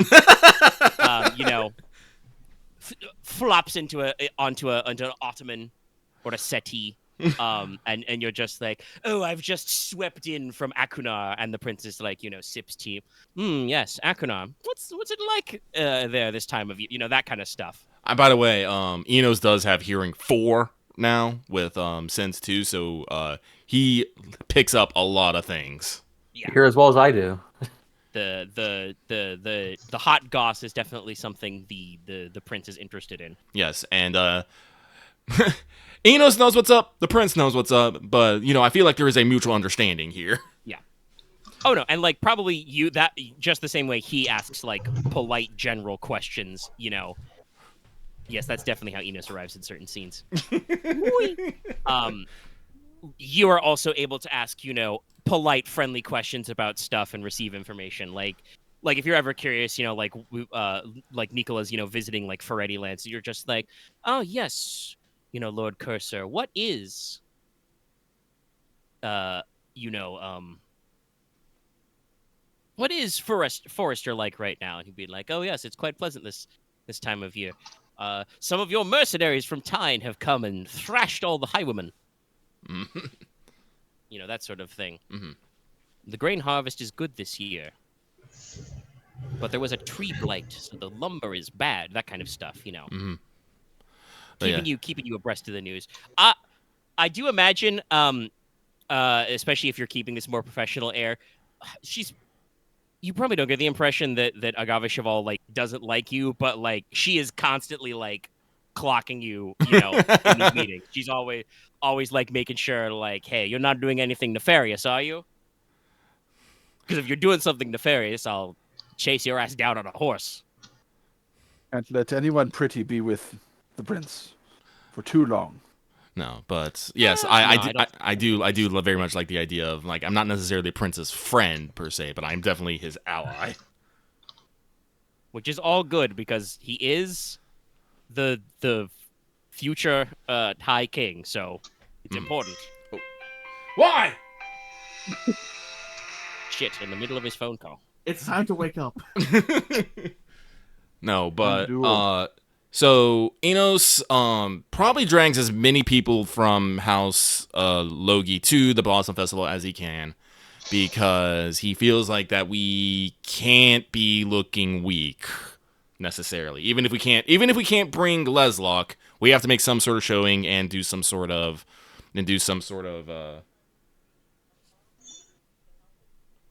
Sorry, I realized I actually answered the phone. It was just speaking to me from afar. I was like, wait a minute. I was like, I hear voices. Not again. Nicola, how good is your? Or did I just call you? I'm fucking Yes. dumb. Yeah. Enos, how good is your scrutinize or empathy? I guess. My empathy is Either one? also 4. Okay, then you would pick up on this. Every time Nicola goes to the Blossom Sister in with his sister, he never lets his sister be in the same room as any member of the clergy or any member of House Verity alone. Verity, really? Yeah. I mean, the that is where the Pope lives. He lives in the in Tron. So True enough. But Inos will be competing in those categories again. I believe I mentioned this. He routinely wins in music and culture sort of categories. He wins marksmanships a couple times, and he won fencing 1. He wins fencing once because during the second year he starts making more regular visits to, funnily enough, House Verity, because it's only like a week away by boat. yes. Where he spends time with Reyes Ghouls, his quote-unquote fencing instructor. Yes. Eyebrows. Like I said, I'm not entirely sure if he and Reyes Ghouls have entered in an intimate relationship. I feel like that is just as much on her as it is him.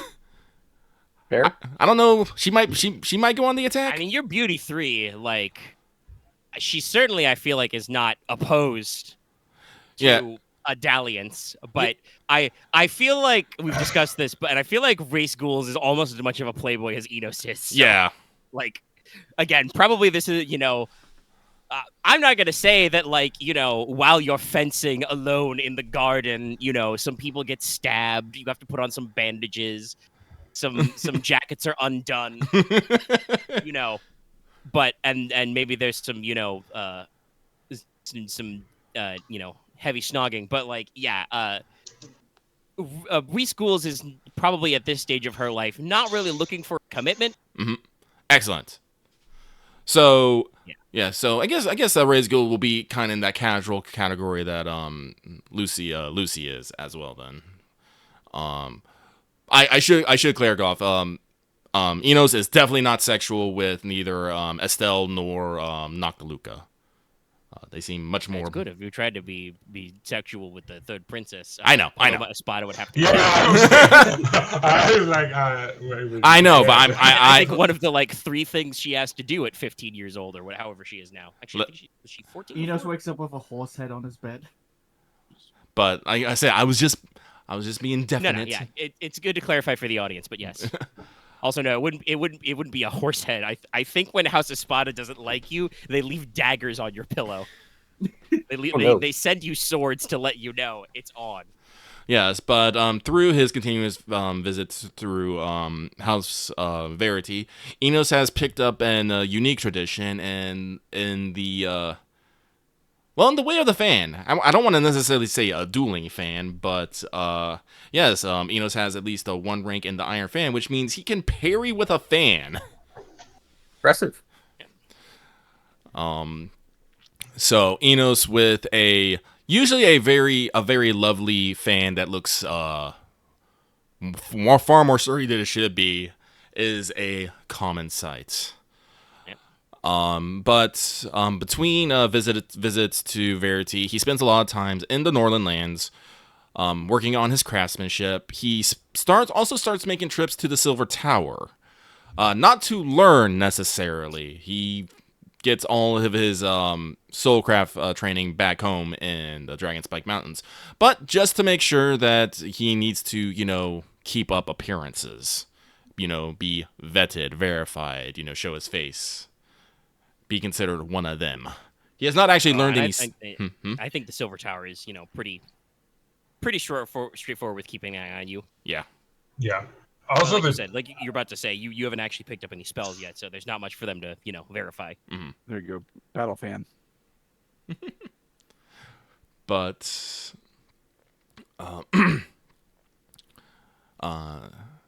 other than that, yeah, no, he works on his craft. He travels the land. He can travel when he feels like he can get away for a while. Might not always be the time, especially after coming up on the 3rd year. He probably does not. He wishes to travel to the Oral Lands once again, but with them coming to him over the summer, he felt like maybe it seemed too. What's the word I was going to use? I can't remember, but improper. savoring. Yeah, something like that. I don't know. Maybe I just review gauche. Yeah, a little gauche. Yeah, Nicola is not great at that. He is very clearly shown the Joke. 3 houses he favors. And So- also, as we've said, you're bad at empathy, so makes sense. No, But I yes, just- uh, He's you know- really you the know- one you don't like too. Sorry. oh no. Nicola is very polite with House Verity whenever his sister is not in the same room. Oh, actually, the Crown Prince is probably very interested what's going on in Verity, now that I think about it. Yes, no. Definitely he asks about your fencing instruction a little. And also probably questions the friendship between Kefis Verity and Leslok. Which I'm gonna be honest, Kefis Verity, he's much more like his house normally, Reschool's Girl Squad is kind of like a little bit of a breakout from how they normally are. Mhm. But Kefis is definitely not as much of a religious hardliner as you might expect for the current heir to House Verity. He's like religious, spiritual, and very dedicated to study, but he's got that curiosity about the world vibe. Mm-hmm. So Good man. put a knife in him. Enos needs to start learning Metal Heart so he can be knife resistant. Listen, I think I have modified my thing, so I will be getting both in both like the Iron Way and Metal Heart. I will be the most Iron Demon, most Iron Demonist Iron Demon. But that probably means It that becomes Claymore. when you're visiting the Silver Tower, you do meet a little and spend a decent amount of time with Illustra Gridarvol, Nicola's sister, who is the heir to the house Mhm. and is an adept of the Silver Tower. Mm-hmm. She will actually What's your Eerie, Lucky? 0. Yeah. Oh, never mind. Nothing happened then. I would, for unrelated reasons, I would like you to roll what your Eerie pool would be. But obviously, since I asked you earlier and you said it's 0, I'm not expecting much. But Well, who knows? we'll see if something comes up. Sadly, I do not think this will be related to any passions you may have at this No. time. It's No. It's Look- sorceress. sorceress. But listen, we've done more with less. God damn it! Literally Okay. done more with less. No, Dallas, don't Oh worry. my- This isn't about you. This is actually a question I was going to ask related to sorcery because I wanted you to roll Eerie. Hey, so remember earlier when I was asked a question about Aurelia Logi? Yeah. She Oh, is okay, not of a course. veil crafter. Enos, you're pretty sure Aurelia's got the soulcraft knack, and you may occasionally hear her because your hearing is very sharp. Practicing incantations in deep speak. Konrad, definitely your younger sister is very eager to help you with your deep speech lessons. So yeah, Enos, you're not really good at the spooky stuff, but you get a vibe that I am an Iron Demon, though, so. yeah, you were like, It also does help that you're around this I- person a lot. I have 18. Let's has 18. Eerie. yeah, I- I did not want feel you to like roll he's Enos just like- specifically because she's a different school. I mean, yeah. Especially I- if Enos brings it up to you, you would probably be able to tell. I mean, I feel like it would be encouraging because it's like pursue it. All right. Okay. Cool. Yes, but yes, after the Eerie roll, anything else in your cycle, Enos? We have been going for almost 2 hours, so Yeah, I know. Just that's getting a back. rush anybody, but Yes, I know, but I do believe that is. Oh, I did want to mention, he does strike up a better friendship with. I wrote their names: Rena Marla and Sina Alfin. I was able to remember before I looked. Good job, me. Just because he goes, he does visit raise ghouls a fair amount, and they are part of and that is her girl squad. Yeah. So And you also, would, know firsthand, probably even have been a couple times that, Rena Martlet is,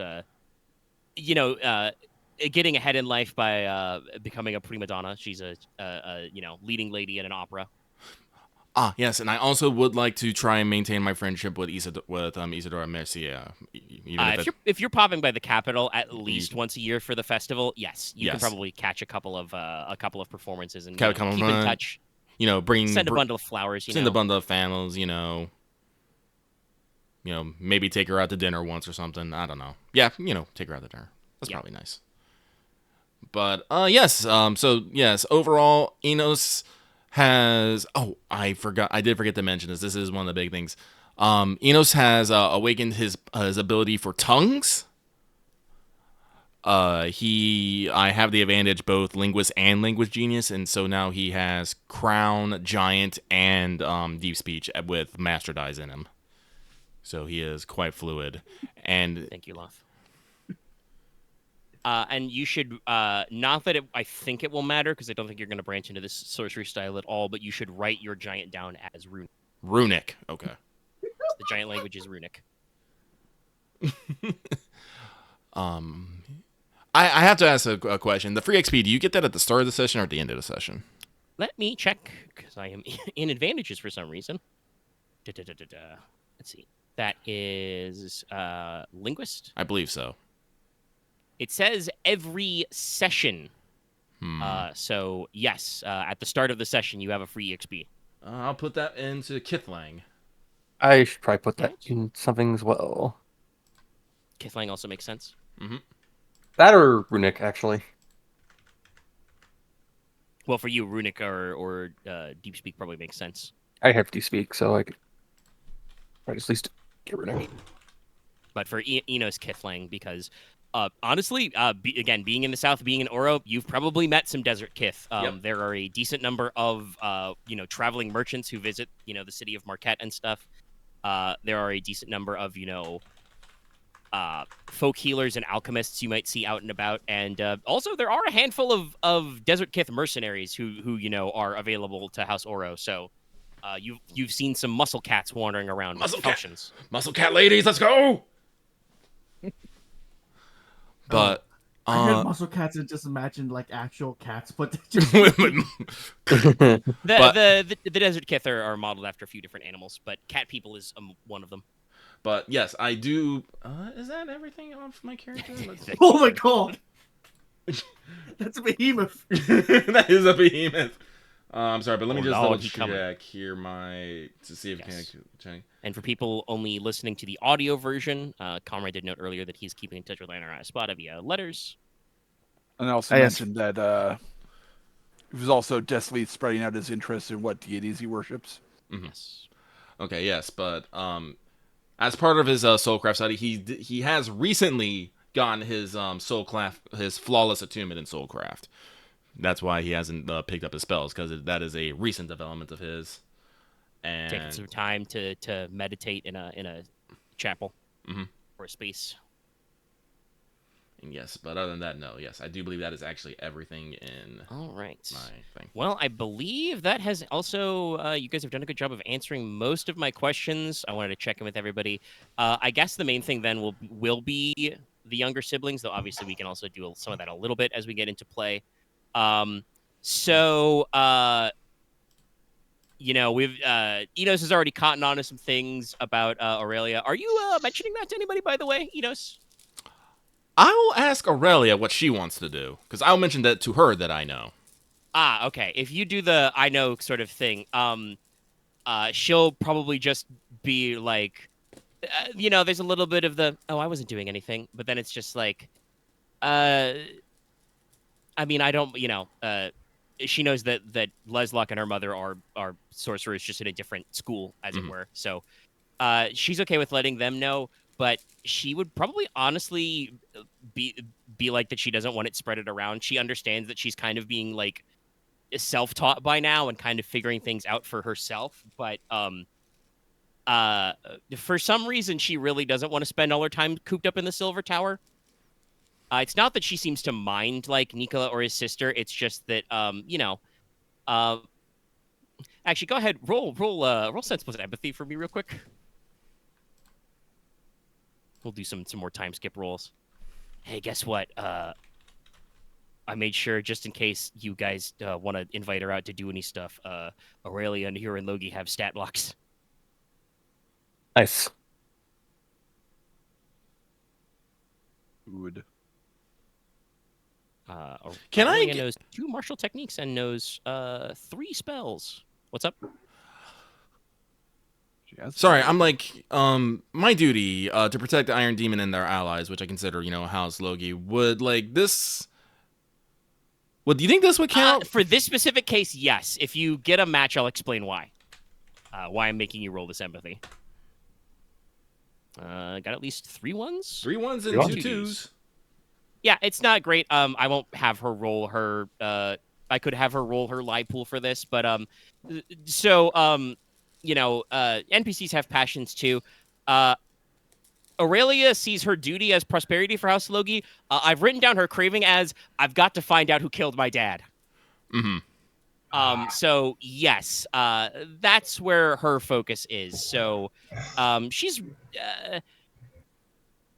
probably spending her time studying arts that are probably not, socially acceptable for a young lady. Gotta learn how to put that person's name on bullets. So, what Inos would do is he would keep it a secret, but he would insist that he oversees what he can of her soulcraft studies. Well, then you know that she's, like I said, she's a little ahead of you. The 3 spells she knows is Heart-Seeking Blade, Soul-Seeking Arrow, and 7 League Boots. Yep.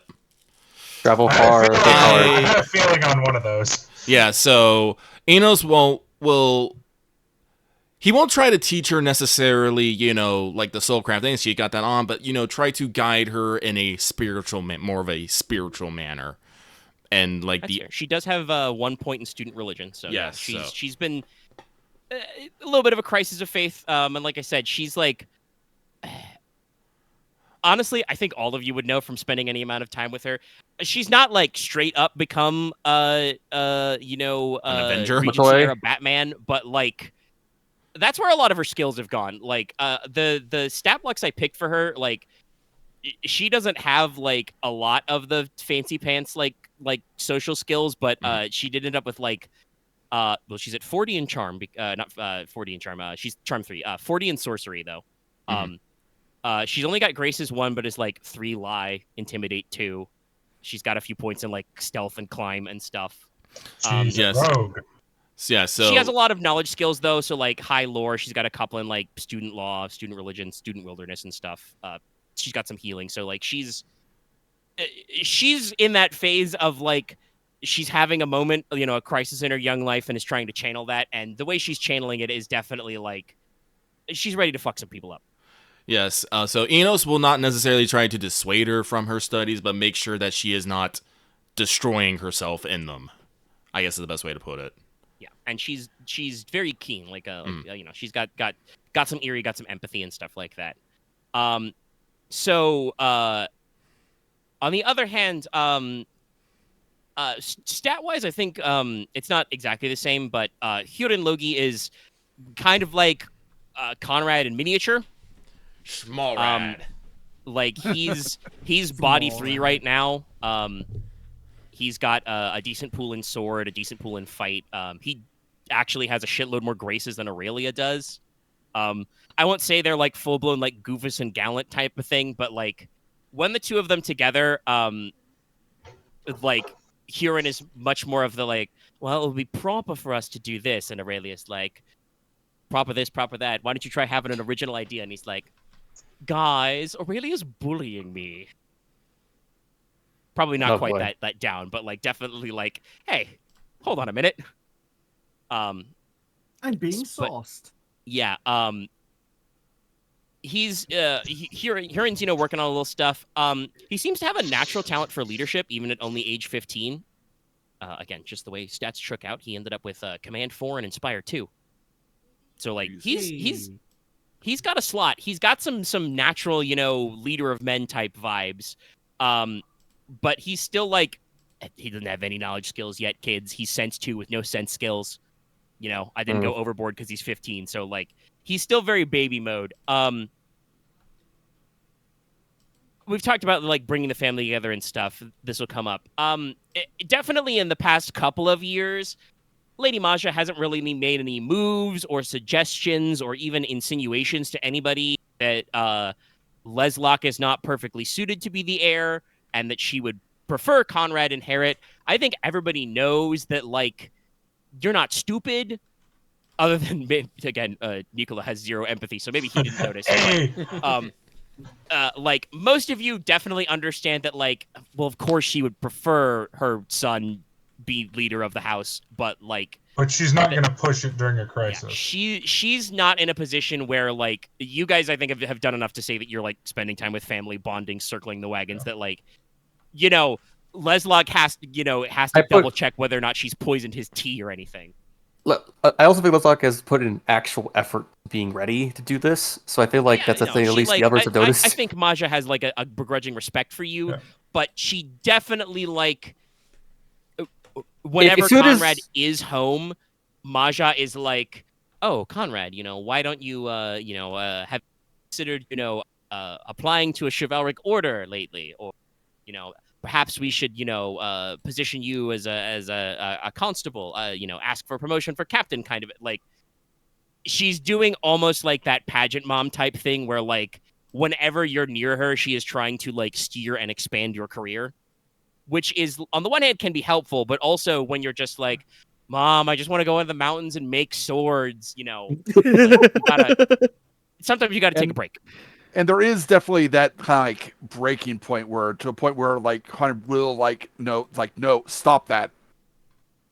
Yes. Definitely, like, after probably the first time of that, you notice that your mother is starting to kind of take that same push with your younger brother, Hurin. He's still young, so he's, like, up and coming. He doesn't have to worry about too much. But it's definitely, like, this is a thing you're going to want to, as a family, keep an eye on because, like, Hurin is, the youngest. He probably feels like he has the least responsibility, so he's fairly freewheeling. He's definitely very interested in, like, House Logi's, like, traditions and history, kind of like sticking to your lane kind of a thing. But also because he's so, like, laid back and feels like he doesn't have to worry about a lot of responsibility, you definitely, like, feel like he could, get his kind of life taken over by Lady Maja's ambitions. So, you guys may want to keep an eyeball on that. I have a couple of these are a couple of minor things that could have come up over the time skip I would like to bring up about general inheritance stuff before we move into a major plot, because I have named this is Act 1, Fire Within, Iron Without. Very appropriate. So first of all, your good friend Conti the Bard. Yeah. Obviously, most of you are past tutorship age. He's obviously still looking after the younger siblings of the Logi household, constantly trying to get Hurin to, make sure his letters are all properly formed up. Honestly, he'd probably trying to impress more manners on Aurelia, but again, I imagine that she's literally too sneaky and headstrong for him to get too much on. You don't have to worry about being an heir. Yeah, but but Conti has been working on something in particular, which is, you knew this from interacting with him, but Leofric kept several old journals and travelogues. He kept journals all throughout his life, and you guys are still missing significant parts of his most recent journals.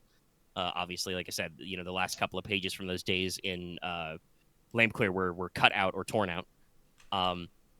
But Conti has been spending his time compiling many of Leofric's old journals and travelogues. He is actually trying, as kind of like his best way of remembering his old friend, to kind of turn them into a serial, a publication. Oh. So he's, like, compiling them, editing them, wants to publish them in several volumes. If you've discussed it at all with him, which I imagine most of you will. Yeah. He kind of talks about, Leofric's journals, specifically from his time as a young adventurer and wandering courtier, he traveled with a tight group. Obviously, there was Leofric Logi. There was his cavalier, Herman Krieger. Conti, of course, was part of this group. There was Friar Thomas, because you got to have, a friar or a priest in there. Actually, I should probably be pronounced Thomas because there's not a thumb in there. The freelance duelist Moira Degen, and eventually Crested of the Cauldron.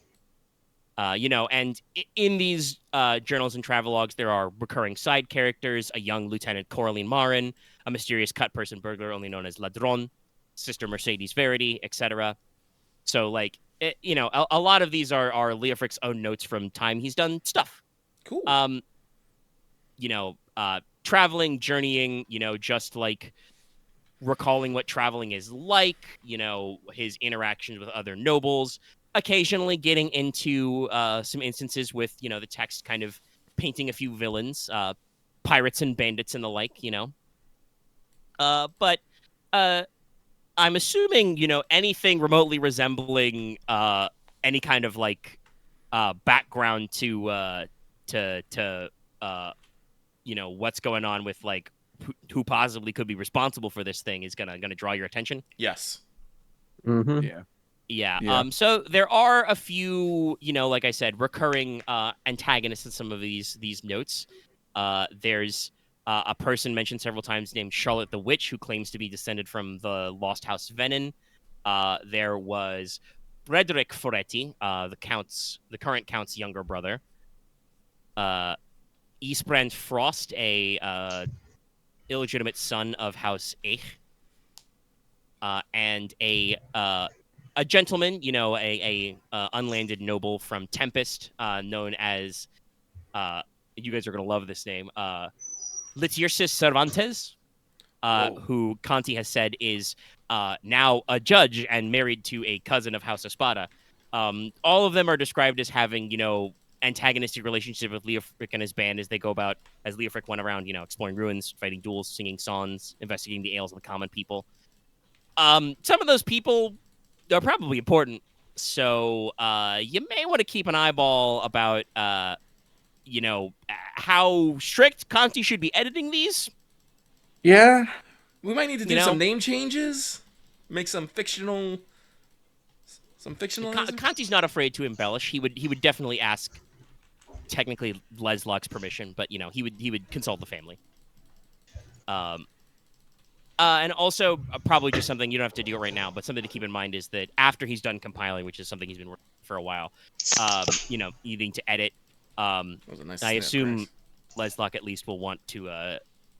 Well, most of you probably want to proofread, but Leslok will probably want first crack at some of these volumes. Yeah. You may also want to use house funds to kind of get your mass publishing going. So that's just something to keep in mind as a future investment. Well, like I said, getting a good book series out there would be good, and we do have the printing press. Yeah.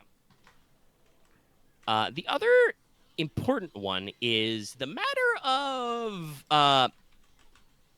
inheritance in the strictest linear sense. Obviously, the titles are important, but with the titles in the house, there comes a lot of other stuff going on. Dallas? Dallas Slurp Master 9000. It just sounded like he was taking a piss. No, slurping. He opened his candy, slurping it. No, he's sucking back his Mountain Dew. He needs his gamer. Please, I'm not so gauche as to drink Mountain Dew. It's Diet Sunkist. Terrible. Gotta get that Mountain Zoo. But obviously the bulk of funds, lands, and titles was as the Marquess, so that'll be past the next head of the house. He does have a stipulated stipend to provide to all of his children who don't inherit, to be paid out for about 10 years or so after his death. So, all of the younger siblings, both the ones who are playable and the ones who are not, will that explains some of your wealth levels. Also, I don't know how much wealth level Logesh has, but you are included in the stipend. Yay. He would have passed on various personal effects, but also since he did not have a fully divested will and testament, there was some probably back and forth over specific items, and obviously you are missing a few things. Leofric did, though, live pretty straightforward, if richly, so you don't have to worry about, like, stock in companies or charters. There's not really any property rights specifically broken up to, like, place any of you in charge of any particular holdings. This also includes his 2 widows, we mentioned before. As, you know, a dowager lady, Lady Maja is pretty straightforward. She was provided a healthy dowry by House A as part of their marriage. She was accorded a cavalier and several ladies in waiting. As part of the alliance deal, she is the Lady of the Glacius Gap, which is a fortress which guards your major thoroughfare to Crag. And there's a small amount of lump sum left to her. Lady Cressida is not as clear cut in terms of the inheritance. She was allowed to marry Leofric on a major 2 conditions. The first one is that they claimed to be married by common law already, back when Leofric was not the Marquess, thus his marriage prospects were much less important. Basically, they were, common law marriage. They were living like a married couple before they were recognized as being married by God. So that gives you a little leeway. And also, it was claimed that Cressida's father was and still might be a chief of the clan of the Crescent Moon. So technically, by Troicorone standards, he is a holding lord, but also not very important one. Her kinsman did allegedly provide a dowry, but, if you guys are looking through the legal documents, other than some handfuls of livestock, a few sacks of bags of gold dust, and some sacks of potatoes, most of the money in this dowry appears to have been funds Cressida and Leofric already accrued during adventuring. It was a little ramshackle. But obviously she was the first lady of the house, so she was afforded a maid of honor. That's Audiamwen Wayland, by the way, wife of Lord Wayland and Ike's mother. Lady Cressida spent a lot of her years as a folk healer and a medicine woman. She kind of informally filled your position of court physician. There hasn't actually been a court physician at Stonehearth since the previous one left the seat. He left the seat after Wulfric Logi was eaten by a wolf. Lady Cressida has also served as an informal ambassador to Quent, the port city in Ultonia. But on paper, she is still the Lady of Horston Manor, which is fine for now, but eventually Leslok's going to need to get married, and you're probably going to want to move that title, the title of Lady of your household, to your spouse. Probably. Just saying. So,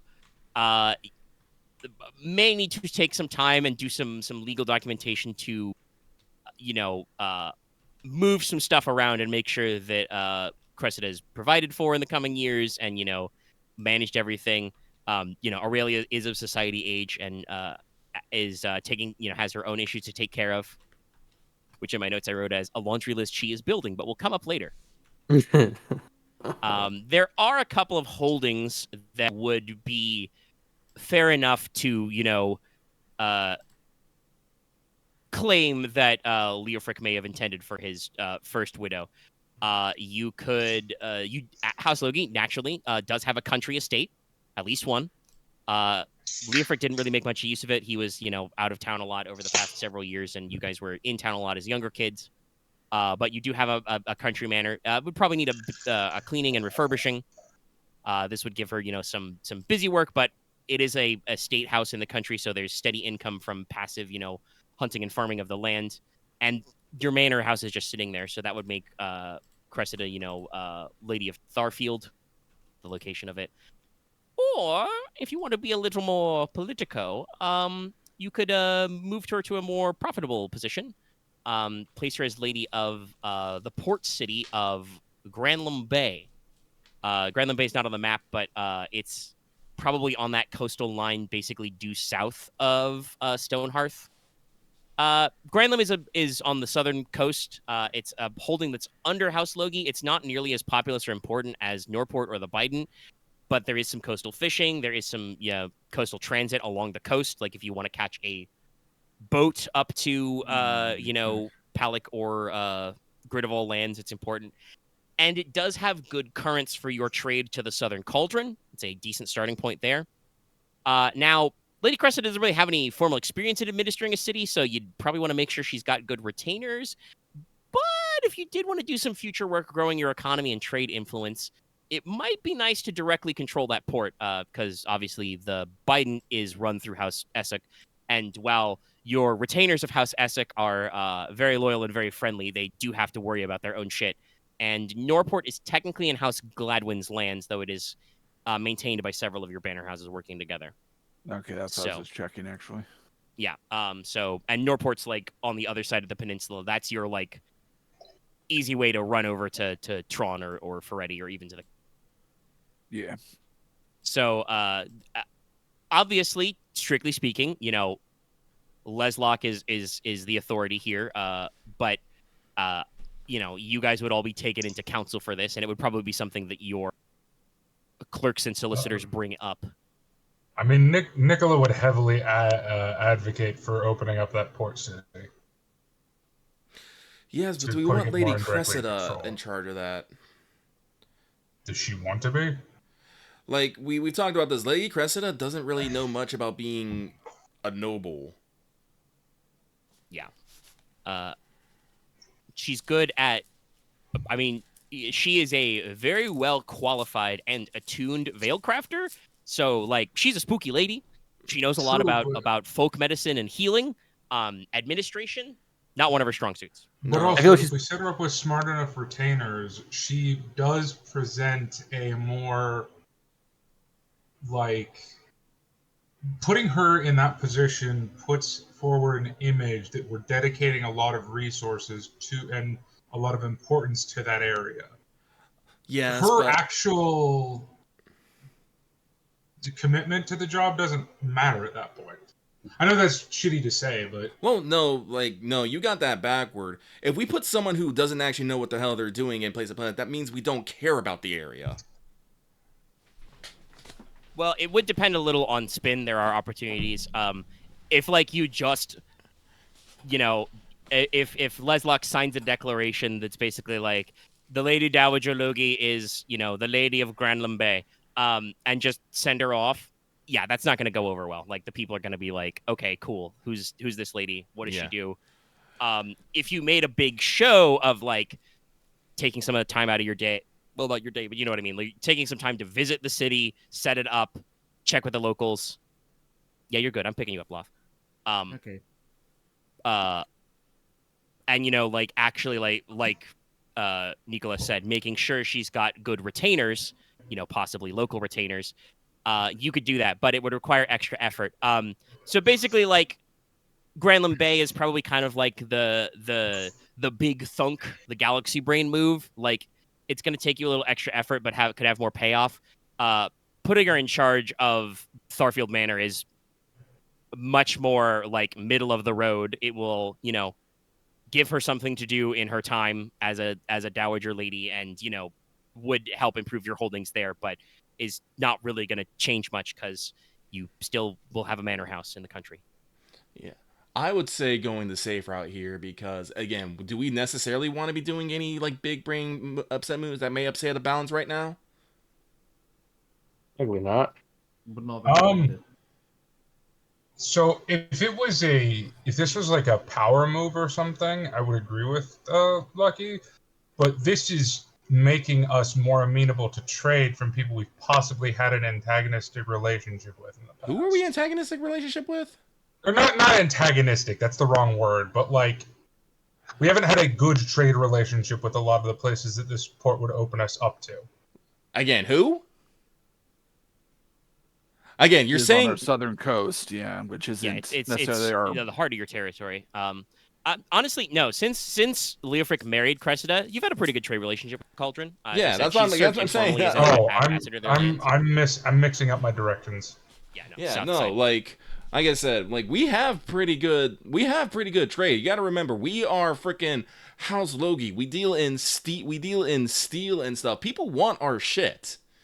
It is actually literally in the notes about the Cauldron that, like, to the people of the Shattered Cauldron, Teine steel is as valuable as orichalcum from Oro. Like, yes, and like it's sturdy stuff. Gold there, and like I don't know, I'll double down on that. Like, thanks to Nicola running off and Inos chasing them, we've probably got we probably don't I don't have anything off the top of my head, but we probably got some more trade deals with House Oro coming in back and forth now. And I would probably say we probably have a better relationship with House Freddy. As I mentioned earlier, the House Martin thing is completely up to Omega. Yeah, and like I said, in House Freddy, I'm gonna be honest. I think at this stage of her life, the Countess is probably just bamboozled by you. She's just like, what is your deal? But she's too important and still a little bit too polite to just like corner you in a dark alley with a gun and like, what's your deal? No, so like right now, what's your kids? So like right now, like we are in an important time. We got the next Blossom Festival coming out, and we have our darling Aurelia and your sister about to make their social debuts. So I'd rather Don't remind me. I'm totally gonna remind you. So I'd rather we give Lady Cressida a nice, more peaceful life, doing something that she's not gonna necessarily stress over. No, I would agree. And we should definitely find someone for Granlund Bay, but probably someone who's already more nautically more nautical minded. Nicola Gridarvol, Lord of Granlund Bay. No, I do not want responsibility. No. Don't you put that evil on me. No, but I don't know. Honestly, as we've discussed, you actually have a pretty big family, and there's probably technically some as yet unnamed third or fourth cousins with a Logi surname somewhere out there too. Is there also somewhere? This is weird to say, but does Lucy have any siblings? Lucy does have several siblings, yes. But you would not, Never because time. the port is in your territory. You would not necessarily want to go to another house. You would want Fair. one of your minor lords, or like I said, a distant cousin. I will say Leslok's opinion involving his mother. She's more better as a consultant with life and stuff involving the fog veil than actually running a port. So keeping her close at hand, because your manor is not far from Stonehearth. It's just Does she have a little country house where you want to go. What was that, Dels? Sorry. Does she have a preference out of curiosity? I mean, if you asked her, she would probably prefer the manor, but okay. Cressida is the type who would if Leslok asked her to take care of the town, she would try. Her version of running a city would probably be a lot more spooky than most administrators. No, she would prefer the manor than Nicola will advocate for. Yeah. I'd rather her be the head of the house. I haven't seen like I said, I don't have an exact. I haven't statted up Lady Cressida or anything, but I'm pretty sure that she already knew scrying and something wicked in the tracking spell. She's probably been hard at work over these past 3 years mastering Mirror. The woman has questions about the world she'd like to ask. So and she hasn't really had a chance to leave in a while. So no. She would definitely prefer the manor life. Okay, so I'm gonna add that to her Dramatis Personae right now. Mm-hmm. And Konrad will wipe a little sweat because he was going to have to bring up something a little sensitive if no one else brought it up. Yeah, no, that could have caused more problems with her and Lady Anne. Also, no, it's more that she's not a local. Yes. Yeah. Oh, fair. Right. Yeah. Yeah. This is where Nicola has empathy to 0. I think Leslok was thinking about it a different way because she's his mother.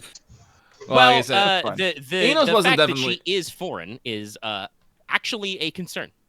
Yeah, Inos wasn't necessarily thinking it in that way, but it is kind of part of the part of Pulse is she probably would not be a good fit. Yes. Like I said, you could have made it work, but that would have required extra effort, and you guys are currently not wanting to rock the boat. Speaking of rocking the boat, this way at least, we've been running for about 2 hours, but I do have some starting plot. It's the first day of spring. And I'm gonna tell you, normally this is a happy time for Teine. We love spring here. But things have been a little unquiet in your state for a while. For the 3rd year in a row, your winter has been exceptionally harsh. Extra low temperatures, very harsh storms, extra monstrum. And while you did have enough food to avoid famine for this winter, a lot of your long-term stockpiles have been depleted. The spring months are going to be lean unless the harvest is exceptionally good or the mark can import a lot of food. You may have famine this winter. So you've got a short term where spring is going to be a little lean in the economy, and if you guys do not make a concerted effort this year, winter could be bad.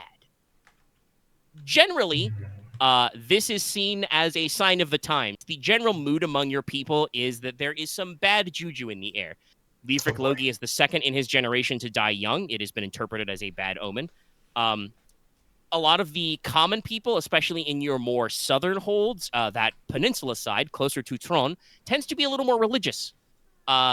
They feel that there are evil omens afoot. We question the spiritual health of the land. Whether exactly they form this suspicion kind of depends on the individual and the region. Some are suspicious of like heretical or paganist beliefs. There is people who are concerned about, growing influence of monstrum on the land, and some are just like, questioning, divine providence. Have we lost the effort to question? Rule? Yeah. Has anyone been looking into this as a thing happening across all of the lands, or is it just Norland? Well, you've got a couple people out in a foot. Yes, I've probably been asking as like a thing after I would say Inos and Konrad, while they are abroad,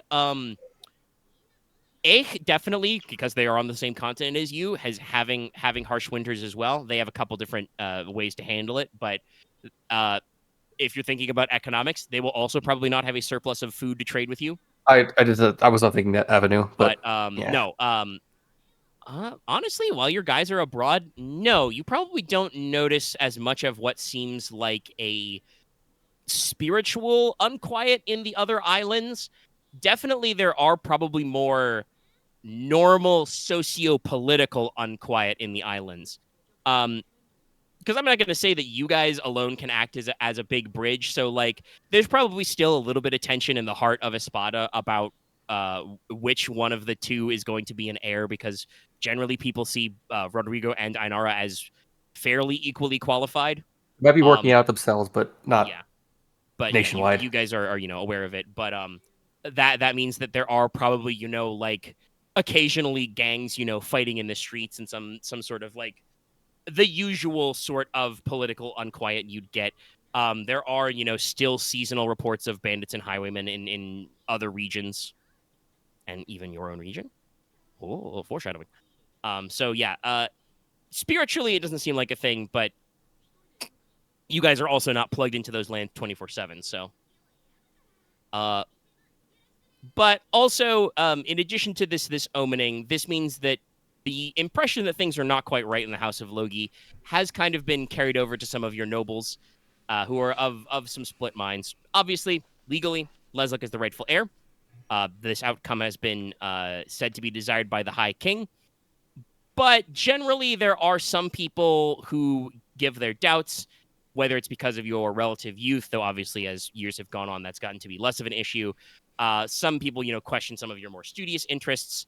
And the one that you really can't shake, because while you have done a decent job of seeing personable, approachable, spreading it out, and I think especially with the way certain role-playing decisions have already come up over the time skip, you can't really shake the rep that sometimes your nobles feel like you're just a little too foreign.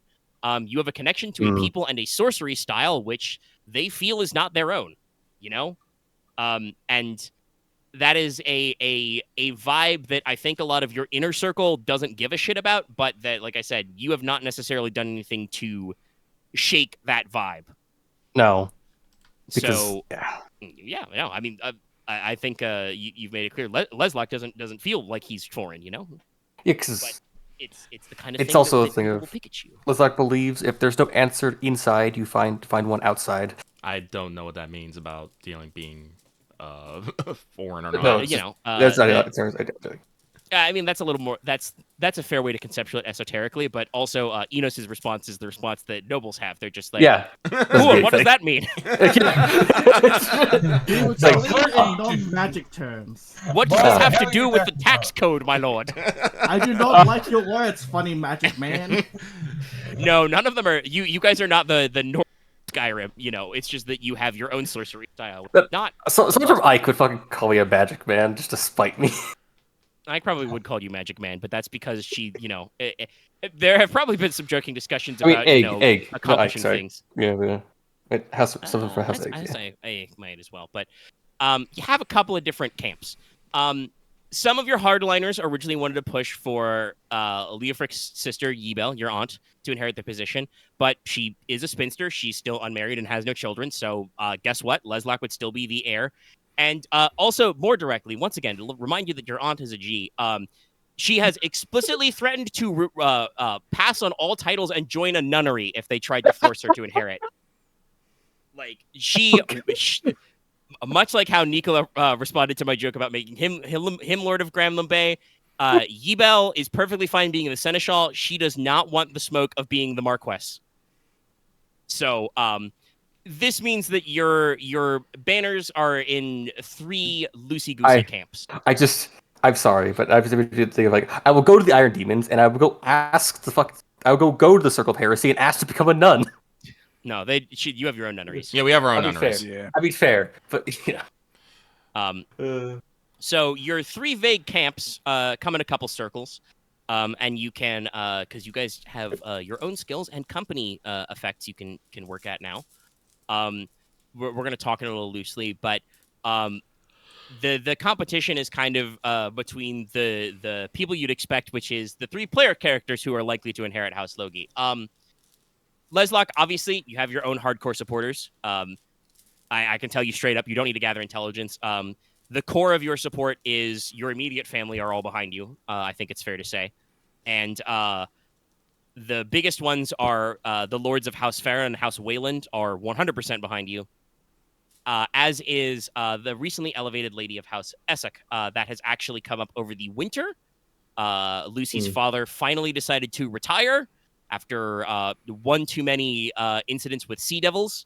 He is accepting his retirement, and Lucy is now fully promoted to Lady of House Essek. A bit worse. So that is strongly in there. Between those houses, you represent the bulk of fighting men and iron and silver. A lot of your physical resources. But because those are your banner houses, that doesn't give you quite as much clout as some of your cadet branches who may be making some waves. Technically, House Gladwin should be in this position, but Lady Yisra, the Lady of House Gladwin, has been a little less outspoken about it than the others. And you can kind of like work on why. Matthias Gladwin is 100% in your corner, but his mother, who is the lady of the house, is working around a little. The she-bear. Yes. Oh, also, I can post this. I have to prove my right. Oh, this is actually a good question. Yes. Can you awaken a boat? Yes. Excellent. Absolutely. I'm going. I don't know if I would want a specific spell for that, but I'm you can not certainly do going the to- normal awaken and get a +1D on all boat I related. refuse to be on an awakened boat. Well, That too sounds bad. terrifying. Well, What if the awakened boat It's the kidnaps you? Bident. Well, no.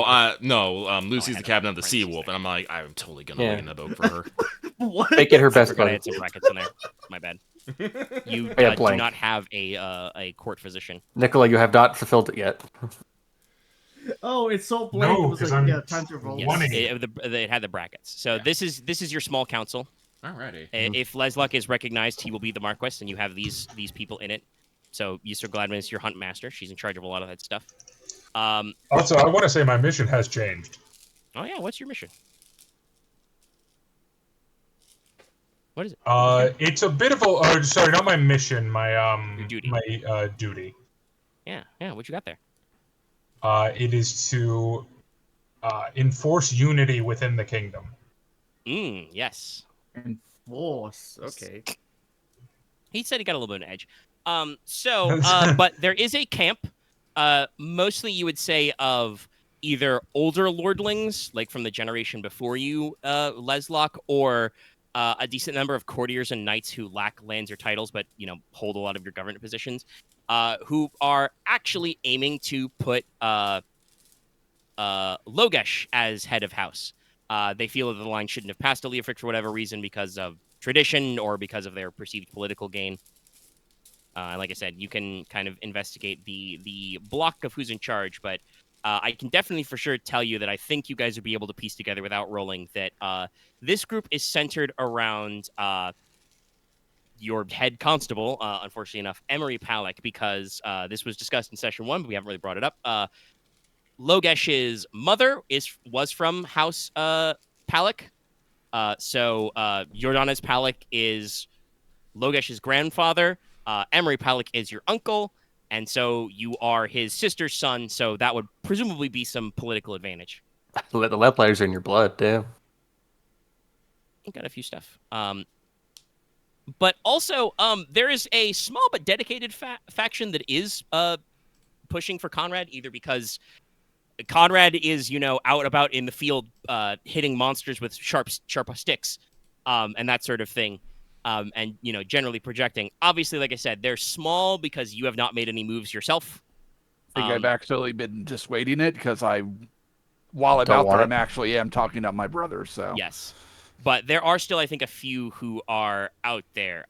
Like I said before, Lady Maja hasn't explicitly said her piece on the subject in probably a year or two, but the thought does remain.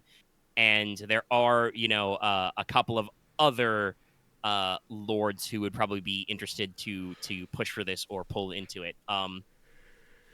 You think that I know that Leslok said he wanted to spend time with them, but I regret to inform you that Thorin Amir is pretty good friends with Huron Logi, and so he is probably personally of this camp.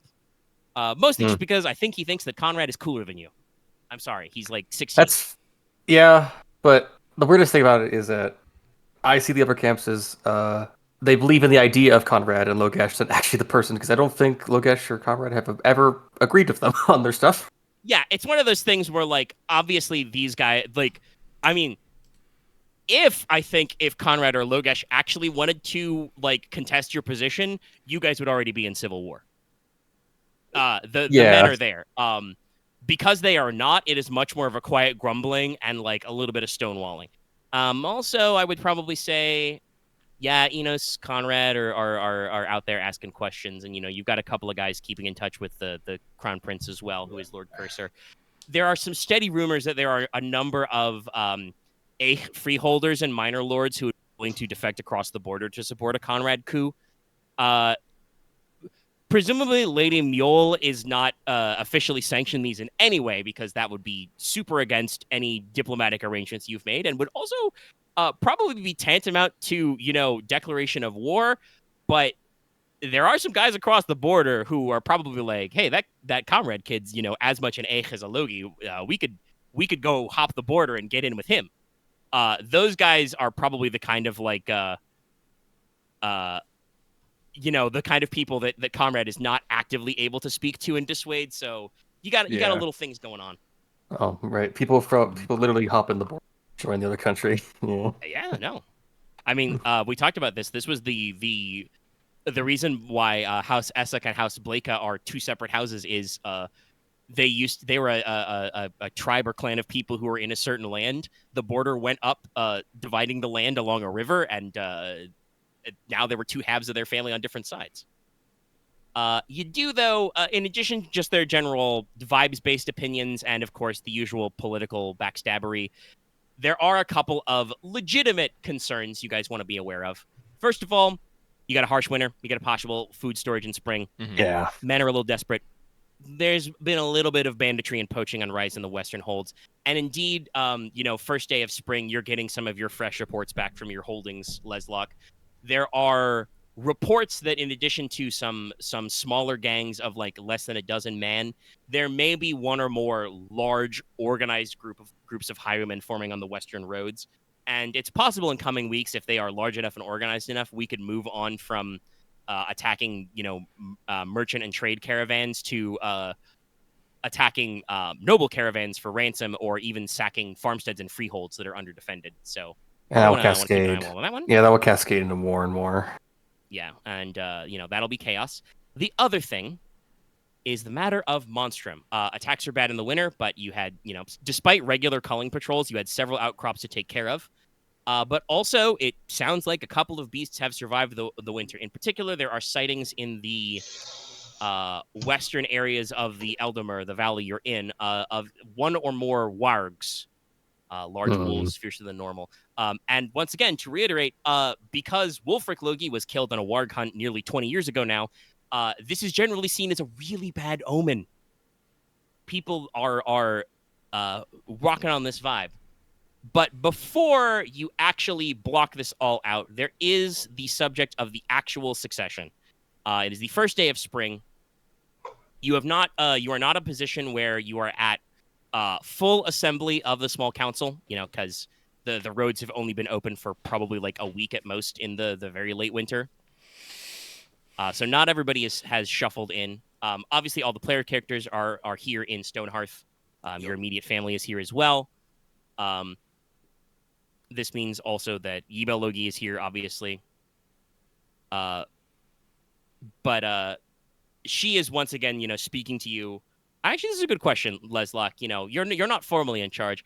When you would have like your little, either family meetings or small council meetings, do you take those in like the Great Hall, or would you prefer like the library or a personal study? I think it depends on how many people are there. Okay. Like if it's more than a like bigger group, so if it's more than 8, if it's more than like 6 or 8 people, it's probably the hall. Okay, yeah. So, well, let's see. Let me actually do some math. If it's a 6 or 8, I can do that around a big table in the library. For sure, all 4 of the other player characters are here. Ebel is here. Aurelia is probably present. Conti's probably present. Hmm? Conti stays in Stonehearth, right? Yes, Conti is your tutor, so yeah, he'd be in town. So it would be we're up to 4, 5, 6. Yibel is there obviously, so about 7. Yeah, you're probably at your limit of your library table type vibes. Yeah, so it's probably gonna be the Grand Hall, especially if anyone shows up. So there's big fire, stone cut chair.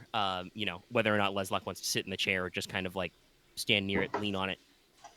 I'll be around it and on it. Yeah. I'm probably not gonna be stationary for this. Pace in front of the fire. But Yibel is once again, basically being like, all right, this is the year. We're gonna call the banners, we're gonna have a moot, and they're gonna take their oaths, or I swear to the gods, I may have to thrash them. I'm sorry, I'm back. What'd I miss? I just came back to thrash them. We're having a small meeting, Okay. so we were discussing where it's held. So you're in it's large enough that you're in the Grand Hall. Okay. So you've got technically a compact family meeting, but there's a couple of extra people here, like Conti would be around, and actually coming, like I said, like first thing when the roads open, Jordana's Lord Palak is here as well, because Yibel is once again discussing, and Conti's kind of like, I don't know if those, I got an ear to the ground. I don't know if those guys are gonna push for it. If the minor lords, disseminate a little too long, if they want to raise objections to taking their oaths, that could, be a source of public embarrassment. And goodness knows we wouldn't want anybody in the South to hear of it. We wouldn't want any of the Southern houses to get involved in a succession crisis. Well, and so, good. Speak your I'm piece. sorry. But like, we are free to speak in this meeting, right? At this Yes. moment. Okay. Well, Inos is going to, rise from his seat, and and we'll turn to Leslok and it's like, I have my ideas, but Leslok, what do you want to do? Rather not leave until we have a plan of the current affairs, but I do have to officially claim my title this year. For not Aurelia will chime in, probably cutting off Inos and be like, "Aye, brother, yes you do, but it won't be polite or respectable for you to take the oath to the High King if your own bannermen won't take their oaths to you." Simple True. math. So, I think we have 3 problems here. 1, everyone's going to be worried about food.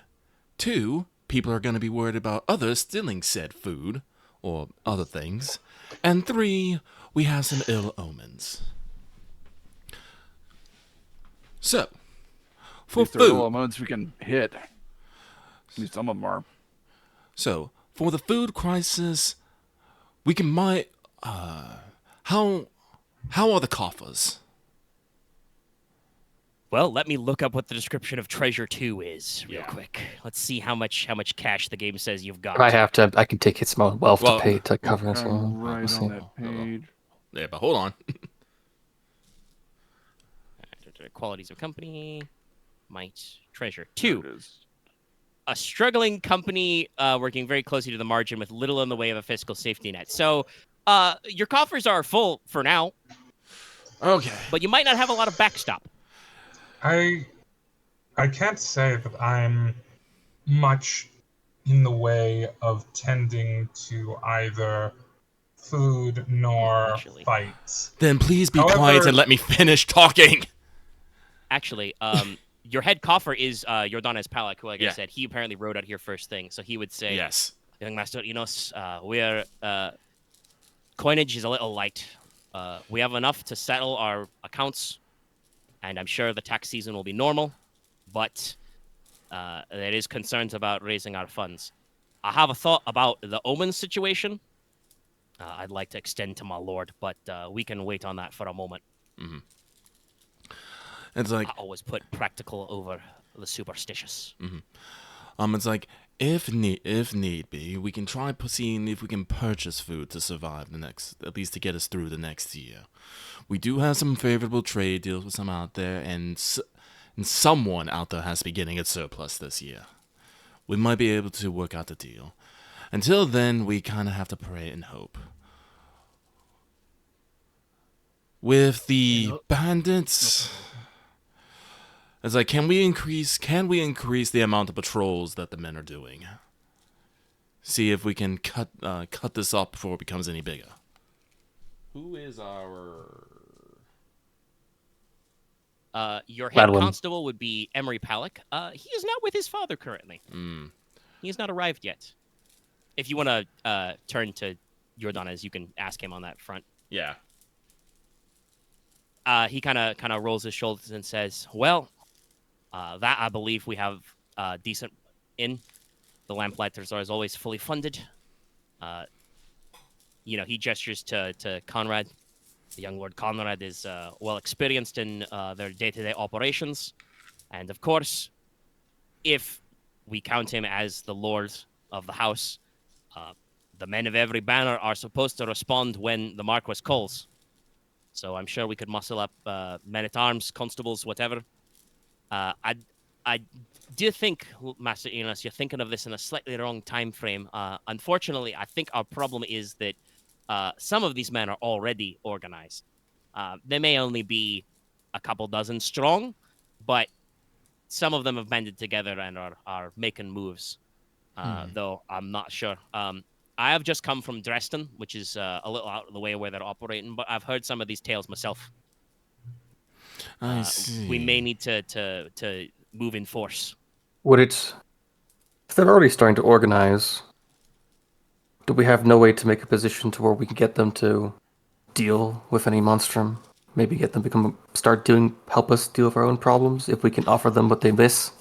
Well, unfortunately, my lord, that would require us to offer them money or other benefits. Also, strictly speaking, my lord, I understand, we're new to this position, but armed robbery is against the king's law and is usually punished with a hanging. Make an example of Yeah. them. Yeah, no, these people will have to be put to the sword. And they It should. does Is not usually the do- way of it. It does not do to take advantage of others when times are hard. It does not. As for the warg problem... Jordan is kind of like rustles up in his furs a little when you mention it. Yibo kind of like there's no like sign of the cross in this world, but like your Aunt Yibo does some kind of like vaguely Hydrus related gesture, just like bad omens out. Yep. You're probably not going to like this, but I think the wargs might be an opportunity for you, Leslok. They're seen as an ill omen, correct? We've had a lot of bad history with them, correct? So I believe the warg problem you should deal with personally. You should lead a hunt. I take the field with me, brother. Yibo kind of sighs and says, "Aye, Master Inos is right. Would be the thing to do." Because- Though, goodness, do not underestimate them this time. No, We shall not underestimate these wargs. But dear cuz, listen. You are studious. You are brilliant. And I do not fault your courage. But you spend too much time behind these walls and talking to people.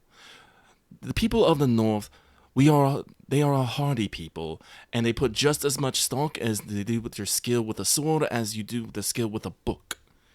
You need to go out there and show them that you are a Norland man. That you can take action when necessary. I've seen my brother use a gun. Yes, I know. He's a skilled marksmanship, but how often does other people see that? You all make a point.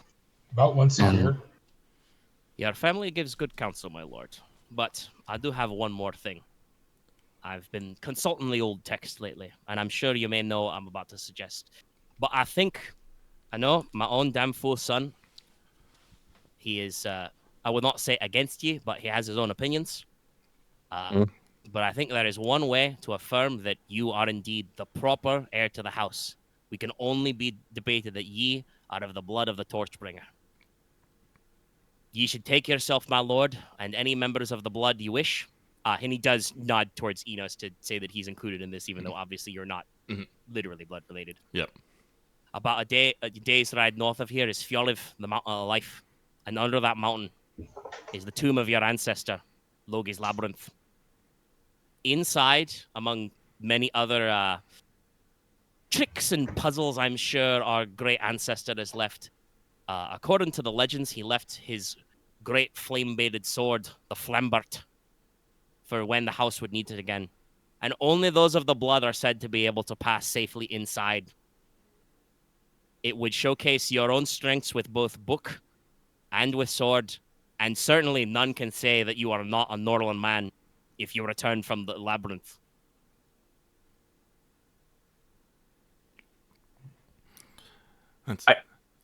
Go.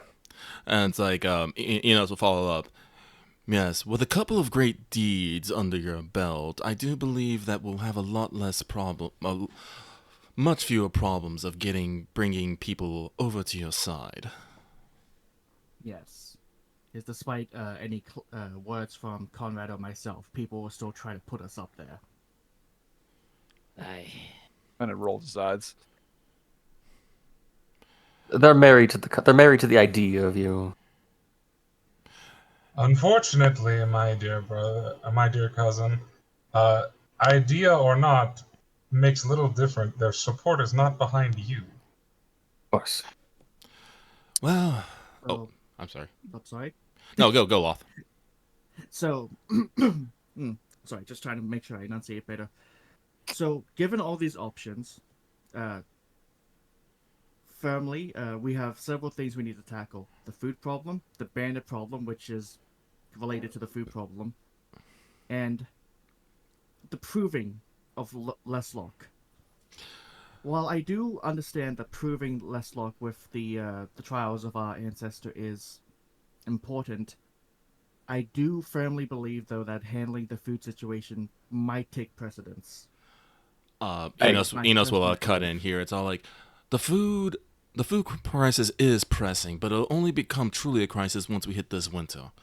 We don't actually know how this year's harvest will begin, so we do actually have a bit of, he pauses, time with that. But it's not something that we can necessarily put off forever. Yeah, the banditry around also not help the crop get better. I can make some inquiries, or I will start making some inquiries, because I do not believe we will have answers for long.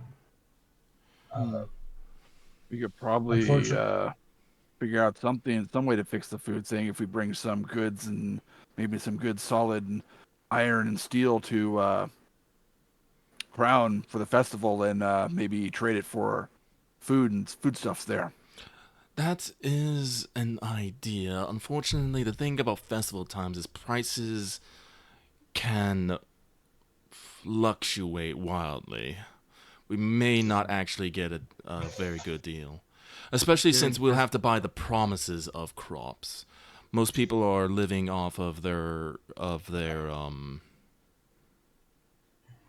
excuse me, after Lauda's, and we have to potentially buy the future crops from them. Might not be the best idea. I Especially, can make some. Oh god. Enos will will just kind of lean back, like sit back down and lean back and mull over the problem. We could At this also. point, I think Aurelia would speak up and turn to Logesh and say, "My cousin does have a good point that the food is definitely what will most put you in the mind of the common men, but Enos is correct in that it's not really something we can solve just like that. Unless one of you has gotten a great deal better at conjuring up vast sums of coins out of nowhere when I wasn't looking." Uh, um, not directly. I believe the art of transmutation requires base metals to work, which True would probably that. be much better just trading for grain. No, Exactly. I concur with Lord Palak. I think that a quick symbolic victory could be arranged, and that could allow us to move over tiles rapidly, like a series of moves in Quattron. The One. Logi's Labyrinth Oh, is only about a day's ride north. We all know where the mountain is. She, gestures vaguely outside your window. If you look outside the window, you can probably see in the distance the peaks of Fjalif. It's a big white mountain. Yeah. Aunt Yibel, if Leslok wished to go on such an expedition and returned, how rapidly could we summon the banners? Yibel, strokes her chin, does some quick calculations. Well, I suspect some of our small council will already be making their way here to, celebrate the new season, let their words be known. If I put out an official call, it could be 2-3 days. Hmm. Yeah, Aurelia doesn't need to make an extra point. You guys should get what she means by that. Yeah. Then we should probably head out immediately. Do you want Omega? Yeah, that's me. Who's in charge of monitoring the crop? You probably don't have that's not like a specific role of anybody in your council. Honestly, Record keeping is responsibility of the secretary of the court, and stalking your household and your common folk is a matter of the seneschal. So Okay. your aunt would be the one who would probably be like she probably started this conversation by being like, "Hey guys, first day of spring, winter sucked. The stores little low. Watch out for that one." I wanted to ask what our crops were like, and if any of them actually do we have ones that don't perish in winter? You do have some. I mean, I mentioned earlier in the description of Stonehearth. That's right. Yeah, I do haven't we broken that out for you. You guys do have a garden for winter vegetables inside the keep. That's enough to keep you guys funded. I do not think a lot of the crops you guys grow normally in this region are How widespread is winterable. potato? Omega. I don't think potato. Most things don't grow in winter because there's no sunlight. Fair. Is my Lord Father here? No. As you know, the Silver Tower is quite far away, so Maximilian Gridarvol has not made it in yet. Do you know if he's not? Is he someone we have to talk to about assuaging the people's? I don't want to say superstition because there actually is magic and shit, so it's not really superstition. I mean, But some of it's superstition, but yeah. but also the general unease because he's the almoner, correct? Yes, he is your almoner. He is responsible for dispersing charity and public funds. He would probably be someone to consult in that matter. Yes. Well, I would assume he's also like because I can't really see anyone else who would be like head of churchly affairs. That would probably be if you had a priest or bishopric. I do not think that I mean, Teine probably does have a bishop. Ooh, sorry, I inhaled hard. Probably need to take a break and grab some water. Yeah. Or let's see, how long have we been going? 3 hours. We started a little late. We could, when you guys decide what to do, we could wrap up. I want to keep going. I know. We'll see what happens. I definitely need to get some water, but you probably have a seat of at least one bishop in your lands. I'm kind of the impression that you guys don't take a lot of counsel with that guy these days. I definitely do not. I mean, yeah, you don't talk to that other guy. So like, you don't have like a big cathedral in Stonehearth. You have a small private temple. You probably have a house priest, who's much better known to your family if you want to rustle up some of that. But no, purely religious and spiritual matters, you'd probably have to summon your local bishop. The thing about that is that the bishop doesn't work for you. He works for the pontifex. So his opinions and moves will be filtered through that filter. Yeah. Nah, listen, trust me. We just need to get Leslok to kill the wargs. That's all we need to do. Or at least lead the hunting party. Yeah. I might at least shoot a warg, but we'll see how it goes. Because no, like I wasn't thinking about the mountain idea, which is good too, but no. Killing Leslok, killing the wargs, or at least killing a warg, doing something on this, would have significant meaning spiritually. It's like cutting off a bad omen, taking it into your own hands. All that kind of good stuff. And then if he also has the sword, he also has the sword. Have everyone swear to him, and then use our full troops to go deal with the bandits. Yeah. After that, we can probably think about the food situation in full, because around that time, I don't know how long before the fucking festival. The festival I think is early to mid-spring, so it's a couple you months. probably have to like make your sea plans probably by like the end of this month in terms of company actions. I think, ironically, we can do the travel to the north. I feel like we could do the hunt and the travel. We could probably do like this plan within this month. Well, like I said, easily do all three of these things within this month. Yes. The main thing is I'll let you know ahead of time because we're planning.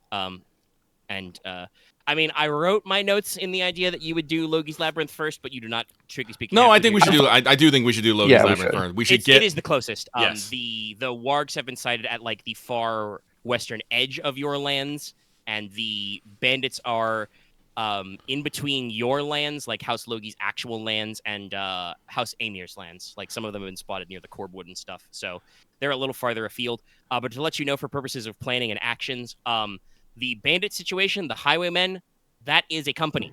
Yep. They are a small company. They are much smaller than you, so I have given them a couple tricks so that you don't just wipe them out. But you could eat them up, yes. There is a company action there. I mean, you will not eat them up very well. They're not that big, but like I said, they got a couple of tricks, and there are some things you could do. Like you could try and hire them as mercenaries, but like I said, your people may not be happy about that because, like I said, seems bad. The King's Law stance is if you commit an armed robbery, you get hung. If you think that they're like particularly desperate and not like bad morally, you could lessen that sentence, but that would still probably be hard time in one of your fine prisons. I don't want to put them in prison because then we have to pay for their. Do we have penal monster hunter crews? Probably not. That sounds. I'm gonna be real. That sounds cruel. Oh, okay. I mean, not that prison probably doesn't suck, but I think it's mostly hard labor. You break rocks. You refine the. Not all of your mining is done that way, but I suspect that that's probably their nicest way to handle like debtors and like social criminals. Is like, okay, genius, if you're gonna be a detriment to society, we're gonna send you to the fucking mines. You're gonna hit rocks until we decide you paid back your debts. Do you want to send a letter to Baroness Oh, I'm already forgetting his name. Leader of House Oro? Yeah. About what? I was about inquiring about if he has any surplus food that he'd be willing to trade, because I was going to send a letter to Count Willoughby. You probably get a better idea of Willoughby. I don't know if food is necessarily what Yeah. They have their own issues, probably. Actually, hold on, Omega. That's me. Just questioning like the social gracing of this. Would I be able to contact Yvette directly on this? Because I think, if I remember correctly, she's in charge of the food. I do want to say, Dallas, something that we could ask is, if need be, we could ask the good Baron Oro for a loan and use that to buy food. That is probably something that taking a loan is a way to temporarily raise your treasure. Yes. Yeah. We could do that, but yeah. I think Willoughby is probably our best bet for surplus food. Yeah, no, you wouldn't know anybody directly involved in the. Well, I mean, you might know them, but no. Yvette is ranked as like a yeoman in the night. So. Sorry, I mixed up Yvette and someone else. Yes. Yes, because I think that Baron Aura would give us a fair loan, especially if he knows we're using it to buy food. But it is still something that we'd have to pay back in some way or fashion. And it would be probably a one of those big future things about your house is like whether or not the young house Logi can pay back its loans on time. Yeah. Yeah. So I will definitely if you want I can do that, but again, I know the food thing's like in people's mind. I want for us to wait until after we get done with the labyrinth and the wargs and the bandits before we start thinking about that. I'm fine with that. For treasure. I understand. I just wanted to say treasure is sufficient that they can give you some. Work out terms. If an agreement is reached, they transfer some of your treasure over you for a predetermined term, after which you give it back or default of the loan. I just wanted to send a letter to Willoughby because the letter's going to take like a couple weeks, probably. I don't know. We got a rookery. Yeah, if you want to send it by crow mail, that's as the crow flies. You can probably a week. Yeah, I just think sending the letter now would be. Because it'll take a week to get there, then a week response. Leslok Logi, future Lord of House Logi. Are you okay with such a letter being sent? Yeah, I know that's the other thing. At the very least, your loyal subjects who are here, Conti, Yibel, and Lord Palak, seem like they don't want to get too much political involvement with the southern houses. Obviously, food's important, trade is good, but. We want to be careful about appearing to be desperate. Yeah, we shouldn't. We're not. It's going to be rough, but we're not. I mean, your territory is pretty good. It's like 3, so you're not gonna fucking die anytime soon. It's just that your stockpiles are depleted. You need a good harvest, or it's gonna be a rough time. Honestly, Axe, and I know this is me pushing kind of my own thoughts, but you should literally tell us to wait on the food and deal with more immediate concerns. While you guys think about finalizing that, I'm going to pause the audio real quick and go fill up my water. Okay. Yep. I'll be right back. Also, yeah, because we're clearly jamming on this, so we are. I'm looking up. I'm basically looking up crops that would grow in the winter in a climate similar to ours. There's not a lot of options. No, so again, we're not you guys keep trying this. We are not going to find a magical root crop that we can suddenly grow and alleviate this process. The solution is going to be money. We buy food. We need to find. There are spring crops, but I think you gotta. Kale is one of those, but you have to be ready for that. And I think most of those are in. Vegetables, right? Yeah. So it's not going to be a complete. So what I do think we should do is going forward, we should try to set up some more agricultural land, maybe reclaim some land and set up more fields and expand. Possibly. Oh, please go. Also, because we are a coastal nation, so potentially expanding on any fishing we could do. Yes. To allay some of this. Yeah, yes. If we're having problems now, we should probably expand our agriculture and fish and fish and aquaculture. Excuse me. I think that's something we have to. But again, I'm sorry. I don't mean to cut you off. I am trying to finish this. But for right now, we need to use money to solve the immediate problem and set up so that we can deal with deal with the future problem. Then I'll probably have to deal if we find anything in the labyrinth that is of value that isn't personally. No. Okay. I mean, you're not gonna. No. You'll notice there's no spell that is make my crops grow. No. Yeah, I know. I'm looking at territory. Literally, the only temporary raise for territory expanded is called exhaust the fields. the only way for you to temporarily raise territory, which only lasts 3 months, and then you lose one for 6 months, is to like work everybody overtime. Either your craftsmen put in 16-hour shifts, or you like you basically have to like burn the candle at both ends. So your territory, which measures not just the size of your lands, but the general health of your lands, like the only way you guys can get more territory is to like do stuff. And none of you, I think, are student of agriculture. No. Will surviving the winter be a territory check? Probably. If it was a role, it would probably be a company check that would involve your territory, maybe your Territory and plus wealth. treasure. Okay, yeah.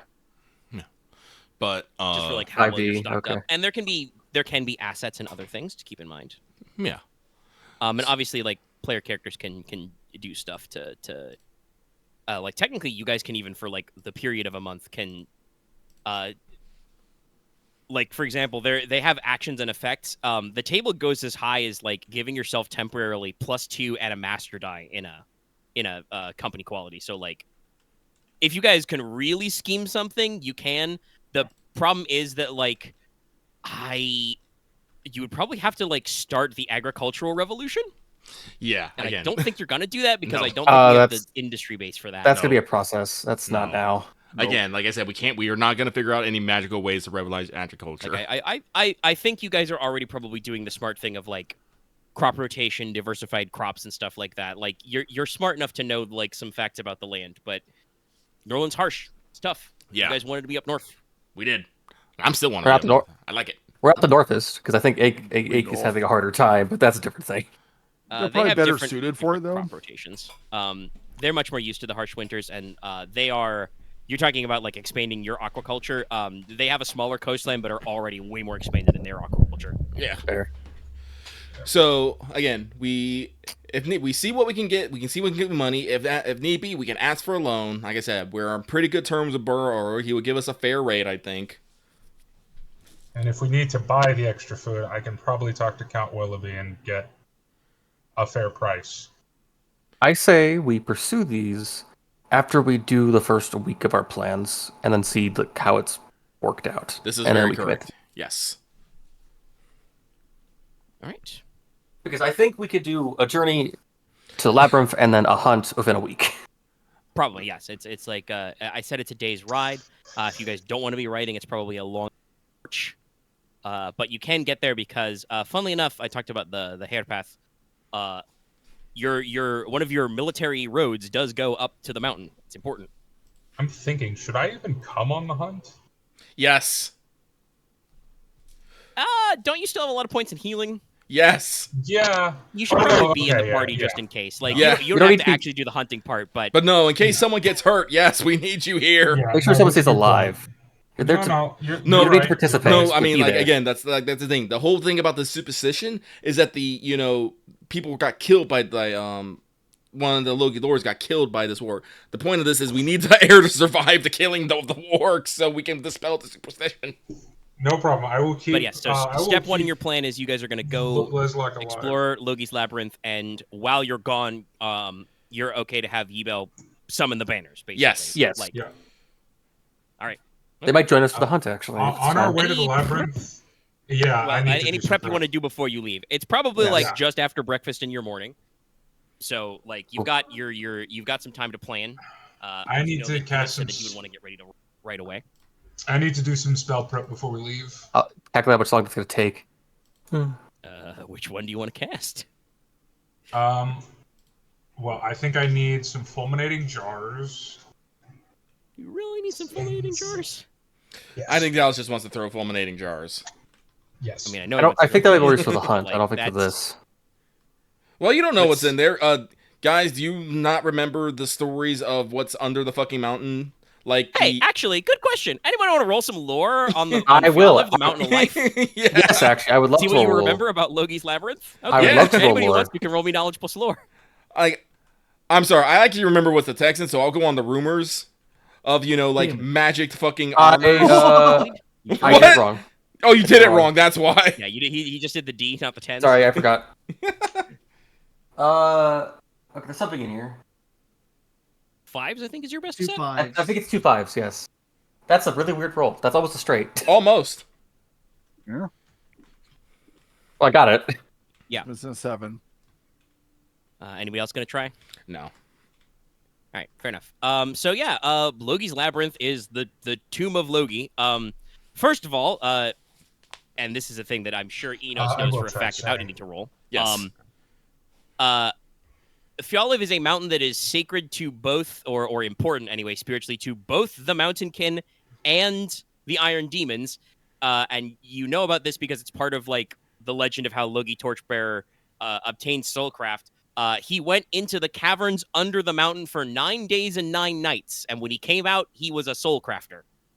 He took a metaphorical, possibly literal trip to the underworld. So yeah. I wonder if it really want to come wrong. And then after he died, he already made plans to it, but especially Gridarvol the Sage, his daughter, who was the best at Soulcraft, she spoke to the soul of the mountain and built a tomb there. According to legends, which I'm sure also Nicola, again, knows this without needing to roll because he is of House Gridarvol, supposedly one of the things she added to keep errant grave robbers out, besides that there's supposed to be some form of protection that only members of the house can enter. She's supposed to have crafted and awakened silver suits of armor armed with swords and shields, which patrol forever the halls beneath the mountain. Now, nobody's really sure how sure that is because none of you have ever seen a walking suit of silver armor in your life, and nobody you know ever has either. But you know, there's stories. It's like it's supposed to be like it's called a labyrinth for a reason. It's supposed to be some kind of like test. Like there's a reason why Logi, you know, set this up, but he's not gonna make it easy. So there could be some shit in there.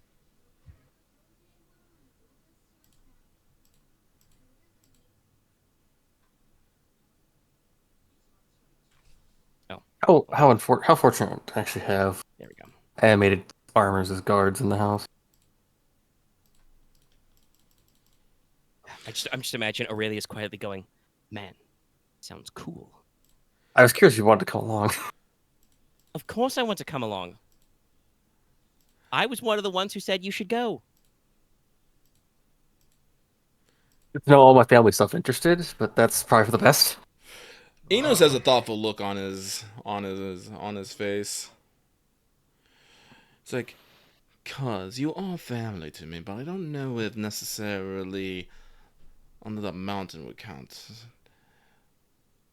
I'm sorry, did I mumble too much? I'm not sure. I was trying to actually speak low. I got it across, yeah. Okay. Yeah, Other you than- were a little bit soft at the end, but I heard you at least. Okay. Well, I was I think- yeah. Aurelia, I think, is kind of stroking her chin as well, and it's like, well, your father did swear an oath to our father. It's kind of like your family, but also, isn't it the well, actually, I'm not sure. I'd have to consult religious texts, but under the mountain itself used to be a sacred space to the Umbral Queen. I don't know if just because Logi put a labyrinth in there that it doesn't count anymore. Oh no, Enos is just gonna, he's gonna have kind of a timeless look in his eye as he says, "It's like it is still a sacred place to the Umbral Queen." Well, then you should be fine. Your people are in charge. That's the whole kindred and the covenant thing. The mountain can have above and you have below. Thankfully, we won't be going up the slopes. Also because Fjoliv's very tall. It's snowy all year round. I don't think I can make it. No, yes, no, you are quite right. Yes, I shall be coming along as well. No, I Yeah, just you gotta don't make have 5 hours to brew your full eating. Could you make the potions, though? Brewing potions, that's like 5 minutes. I I think it says in the notes it takes about as long as to brew a cup of tea. In that case, I will also make a Novum Glacius, Right. because that also takes 5 minutes. Nicola excuses himself to his laboratory. Gotta go brew some things. All right. Any other prep work? Any stuff you want to get?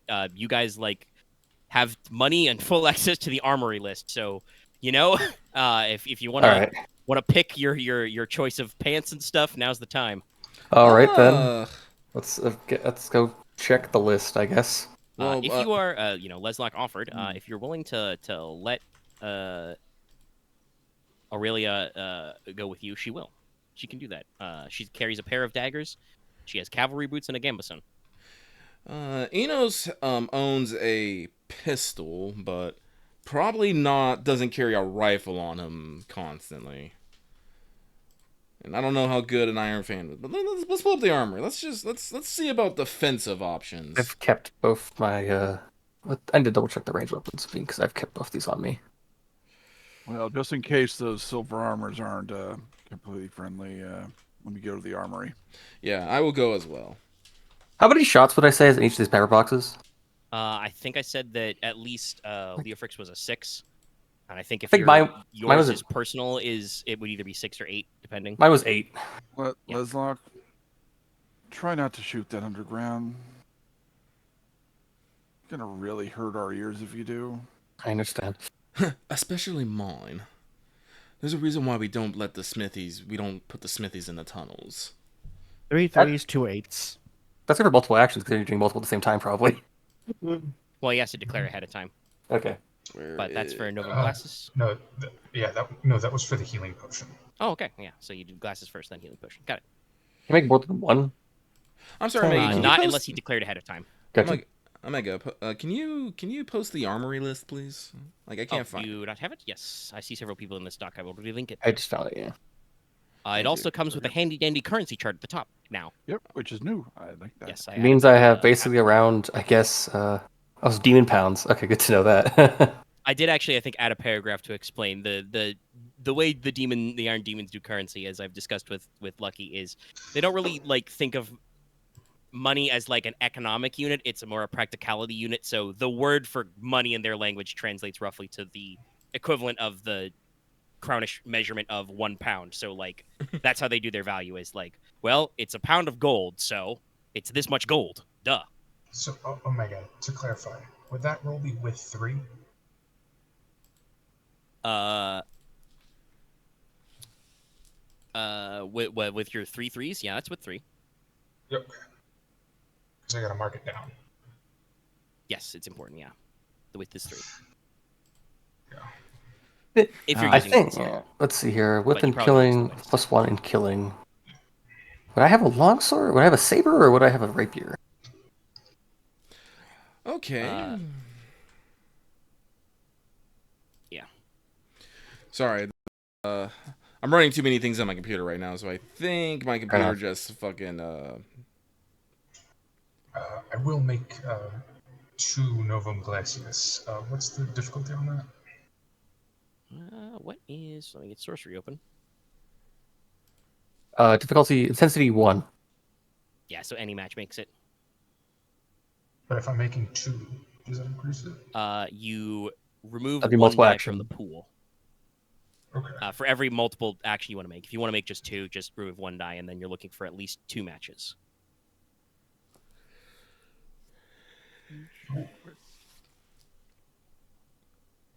Well, you've goofed up his spelling. That does not look right. But yeah, honestly, it's on you what you want to carry. I think normally rapiers or short swords would be what you're more trained in, but long swords are not Okay. out of the So question. I make Fun fact: Okay, while I think that Lady Macha and the others would prefer that you don't take Curin on this expedition. He is only 15. He does carry a longsword. That's fair. I'm probably wearing this in or change shirt. Probably. Also, don't forget the different weights for armor matter. Those have effects, so you can't just go heavy armor everywhere. I know. I was thinking about like a where change are shirt. the effects, if I may ask? It's in the combat chapter under gear, but I can also just read. 113 is where it is. Yeah, pages 113. Thank you. Heavy armor gives you a -2d penalty on all climb and run rolls and a difficulty 4 on endurance and athletic rolls. Trying to stealth or go swimming in heavy armor is pointless.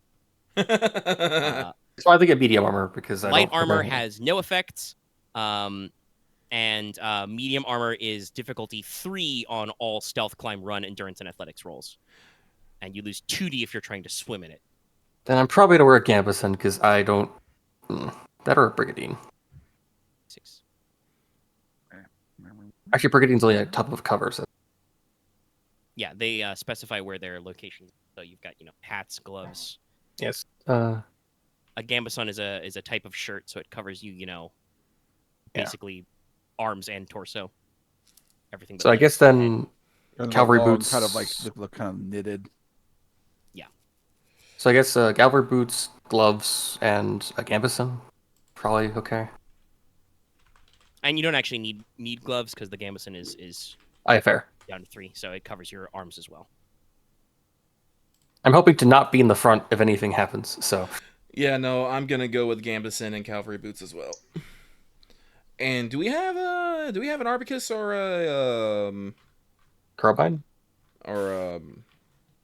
excuse me, I just saw it, or a carbine in the armory? You definitely have arquebuses. And if you want a carbine, they can probably rustle one up. You guys are at the front of gun technology. Yeah. Because I already have my pistol and fan. And if I get in a melee anyway, I'm probably not gonna be good, so I'm not gonna grab a sword. But I'll grab a carbine. And I'm gonna forego a helm. What is 4? No, the chest. What the hell would I would wear actually? I believe 3-4 is one arm and 5-6 is the other arm. The chest is just 7 and 9. Yeah, chest carry. Yeah. So yeah, like I said, chain shirts or gambeson is like everything but legs and head. We should. Main question. Yep.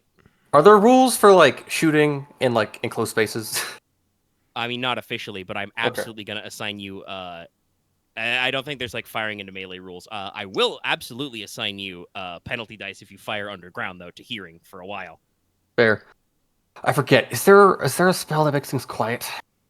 I might have to think about that. Yes, but it's in Windcraft. Fucking course.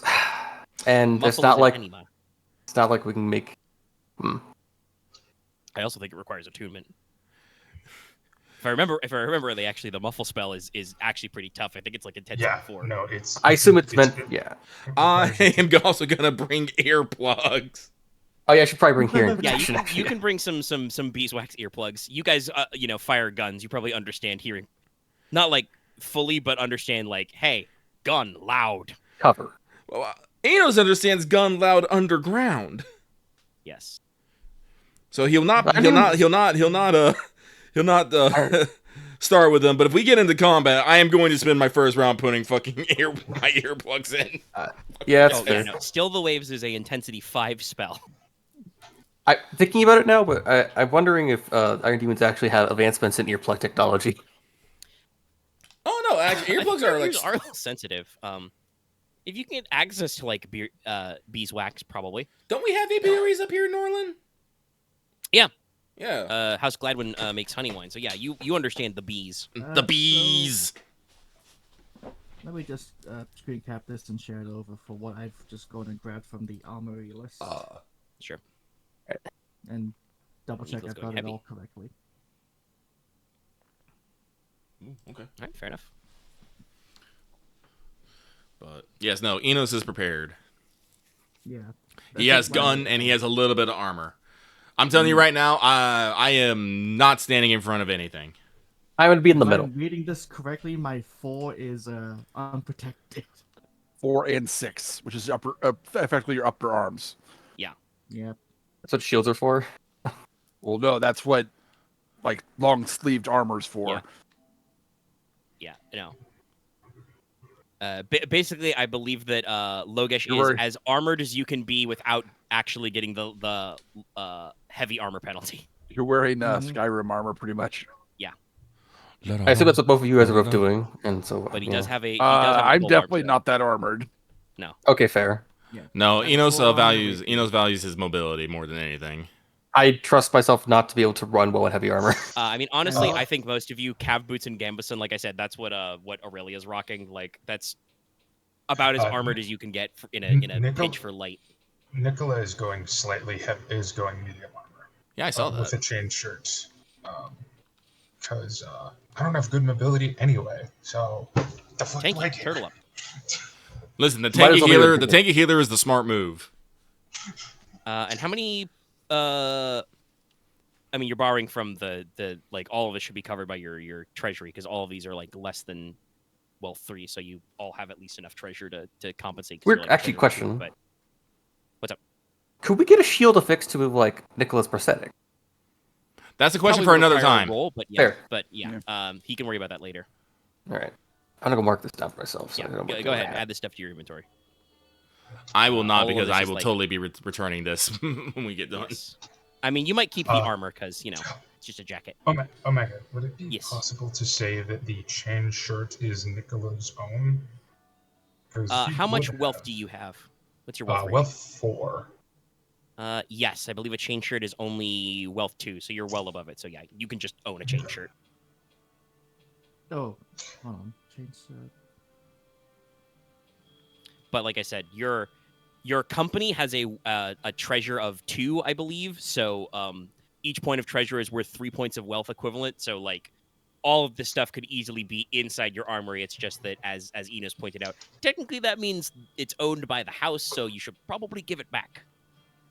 Quick question, because I don't see the wealth listed in with these things on the armory page. Yeah, I With haven't wealth added 3, that yet. Am I allowed to buy this with a wealth 3? I think the only thing that might be out of well 3 is the breastplate, maybe potentially. No, a full iron breastplate is only 2. So yeah, you're still higher. okay. I believe it's if you're at or below, it's a question. So long as you're Yeah, higher, okay. you're good. Thank you. I'm good. But yes, and actually I do have to like add wealth to this because fun fact, I expanded the armor list a little. Oh, you did? Yep. Some of these It does. options, especially in light, were not in the core book, but I'm also like I know these guys are going to want light armor. Oh yeah, I have to ask. I assume for my being a pair pocket, instead of just being set a slow 1, I assume it's just more just a Yes, capacity. we discussed this. It's your slow rating is you have as many shots as you have shots, and then your slow rating becomes the number of shots you use. So like, Oh, I did after want you to dump all 6 shots, you got to reload. Go ahead. I did want to say I have upgraded my double barrel pistol to a triple barrel pistol. Okay. Fair enough. I did want to say that. Yes. Uh, We have gone I from don't Orthos to actually- Cerberus to Kerberos. I don't actually need to get any throwing daggers because I can just make Yeah, them. it's a spell that has a combative time. You can literally just take a fistful of dirt, clap them together, and be like, Earth, square root of 4. Fuck you, pointy things. So what I'm expecting is What's the square root eventual again? upgrade is that Knife. Enos just has a gun The that square has root is multiple pain. barrels. The Hydra. Well, we'll see if he keeps upgrading. Also, we'll see if Inos ever meets a Hydra. Hey, did you know in the chart of monsters, supernumerary heads is on there? Oh my god, what? Yeah, we've got rules for multi-headed monsters. Omega, I know it doesn't specify it. Can I make thrown daggers with stone daggers? Yes, they are normal daggers, and you can throw them. Gotcha. And you can do a multiple action to make multiple daggers, which is, if you need more ammo. Alrighty. I think guess I'll just do a rapier. Was it just in a rapier to saber? I guess in presentation here. A rapier is more of a dueling weapon. Saber is more military. It's also usually designed for cavalry. Gotcha. It's got the curvature. And I'll probably just do I'm rapier then. thinking rapier because headcanon that this is what Logesh trained in due to events. I think probably wield a sword because it is under the sword category. I think I've been trained in rapier, but also an arming sword. So Yeah, that could be longsword, or like I said, you can go rapier. Konrad's not taking his arquebus. Fair enough. Just gonna take your great axe, which does almost as much damage as your. Actually, I think does it do more than the arquebus? Nah, great sword. I don't know. No, great. Yeah, arquebus is with +1 in SK, so it's greatsword is with in shock and killing +1. So yeah, the arquebus is technically better, but only by a little. Yeah, arquebus also has AP1. Wait, never mind. It's true, Yeah, AP1. but it's slow one, so you gotta reload. I bother with a wooden helm. I don't want it. I mean, while head protection is important, you also got to think about, like just rule of drama. Characters in these kind of shows don't wear hats. Come on. Nope. I got a scarf on. That's like the bottom half of my face. Nope. Listen, trust me, I literally did not pick up a fucking helmet. I'm like, nah, man, I got beauty fucking 3, man. I want everyone to see. I said, if I put one on, I'm going to wear just heavy like- shit. If I'm going full body. If I'm going full body, I'm going to wear heavy shit, but I'm not, so. Yeah. I mean, an iron helm is still not like a full face helm, but an iron hat is still AR2, but yeah. I could go with a hat. I could iron hat. That's like... Nicholas taking a full helm. Fuck that. Nah, go for it. Yeah. Nicola is just an Elden Ring character right now. And you will be fat rolling because I don't think you've got any got really good dodge. No, I do. I actually have dodged You 3. do? Okay, good. Nice. I've had That's that like- the whole time. That's the like my only pool of 3. I have a pool of 5 for dodge as well, so... Oh no, my pool of dodge is 6. Because I Good. have coordination 3. Who needs I should dodge? probably up my dodge pool.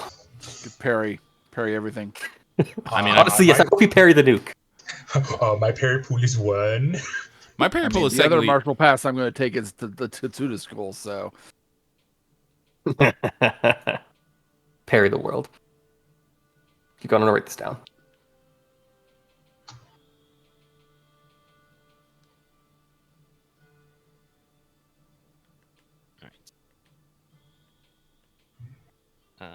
Aurelia's already got a pair of long fighting knives. She's going to take her gambeson and cavalry boots. She will probably borrow a single-shot pistol from the armory in case. Yeah, I should probably take a pistol in case. But she doesn't have a great pool in firearms, gonna be honest. Is it coordination? Yes, but Most it's weapon a is coordination. I got 3. Hmm.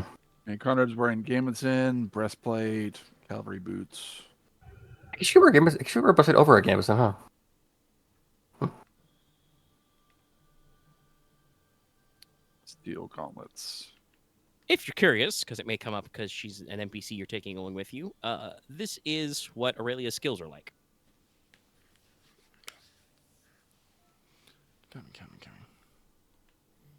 Hmm. Wait, I have a question. I just realized. Does Aurelia have flawless attunement? No, she is not attuned. Okay. Working on that. Axe is the only one fancy enough to be attuned right now. No, that's not true. I'm about to fucking say, yeah. Enos is flawlessly attuned. Oh, Enos never is attuned. my No, she does mistake. not have an attunement advantage. Yeah, that's what I was about to say. I was like, wait a minute. Like, she has higher sorcery, but Enos has flawless attunement. Ironically, She has not actually gone through like the spiritual process yet. She has done her best to like after Leslok memorized all the books in the house, she just like has been reading them on the sly when he's not looking because he doesn't need to reread them. And also probably making a lot of personal study. it's I guess to say, I find it funny that like my attunement was a cost-cutting measure that I just went whole hog into being like, no, we did this out of bonding and grief. Yeah, I mean, but also it made sense. It fit in the slot. Let's just be off. Right. Horses ride? Yes. Wait, we have to actually make a ride check though. No, Okay, yes, and horses. not unless shit gets weird. Yes. All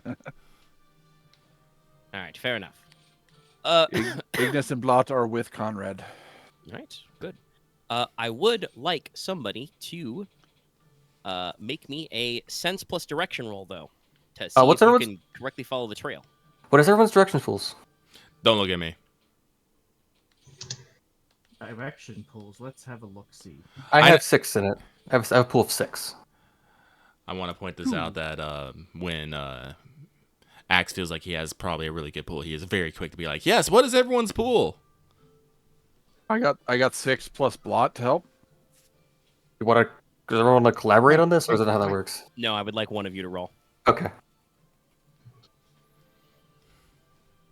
How much would Blot help me with direction? What it is? You went up 1 point in Animal Companion, probably plus 1. Yeah, just that Blot is a normal bird, not exceptional like Ignis is. So Yeah, probably plus 1d. just can do things that Ignis cannot. Like fly and scout ahead. Mhm. Ooh, 3 10s. 10s, damn. All right, 3 10s. All right, good. You do not encounter any starving animals or bandits or wandering evil spirits. You're good. Honestly, with 3 10s, you probably shave a little bit of time off. You Make do it have to for- take your horses off-roading, but you're ready to rock. Make it before dark, actually. Yes. I will say, if you're gonna go in, and yes, you can make it easily before dark. You're either gonna have to still stay like an extra like hour away at one of your watch forts or camp out. Don't know how you guys feel about roughing it. I would like to not rough it. I'm gonna be real. Yeah, let's avoid that. All right. Konrad shrugs. Thank you, Omega. I unless somebody else did take it while they were away, I think that Aurelia may be your only character in the team who has student wilderness. Yes. Do not ask why your sister knows how to camp out. Don't ask questions. I would shall like not. to know, but I won't push it. I unfortunately have not taken one with the wilderness yet. I intend I to. feel like though. I should. Like It's the part of river my rat. feminine mystique, brother.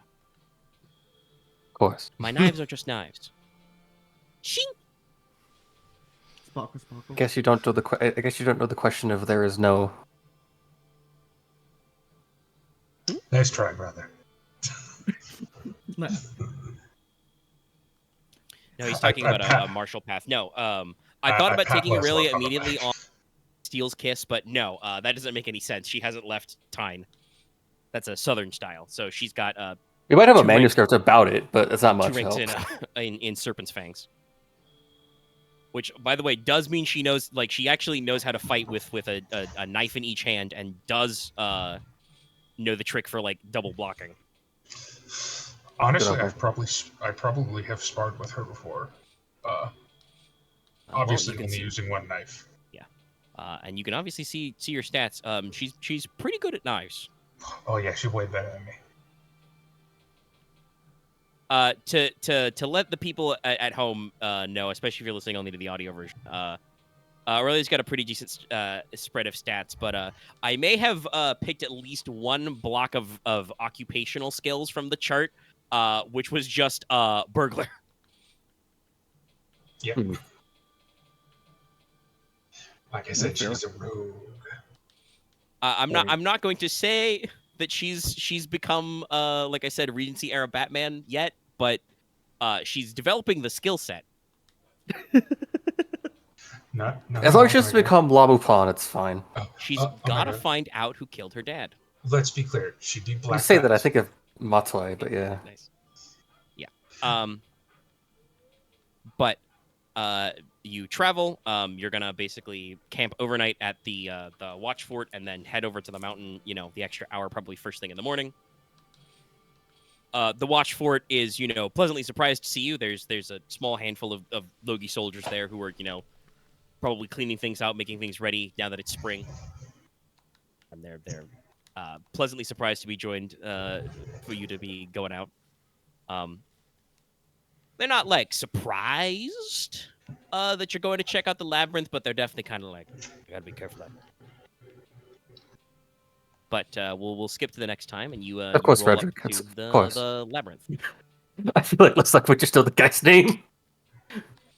Yeah, no, I mean, these guys are like in your immediate vicinity. You might have met some of these soldiers before.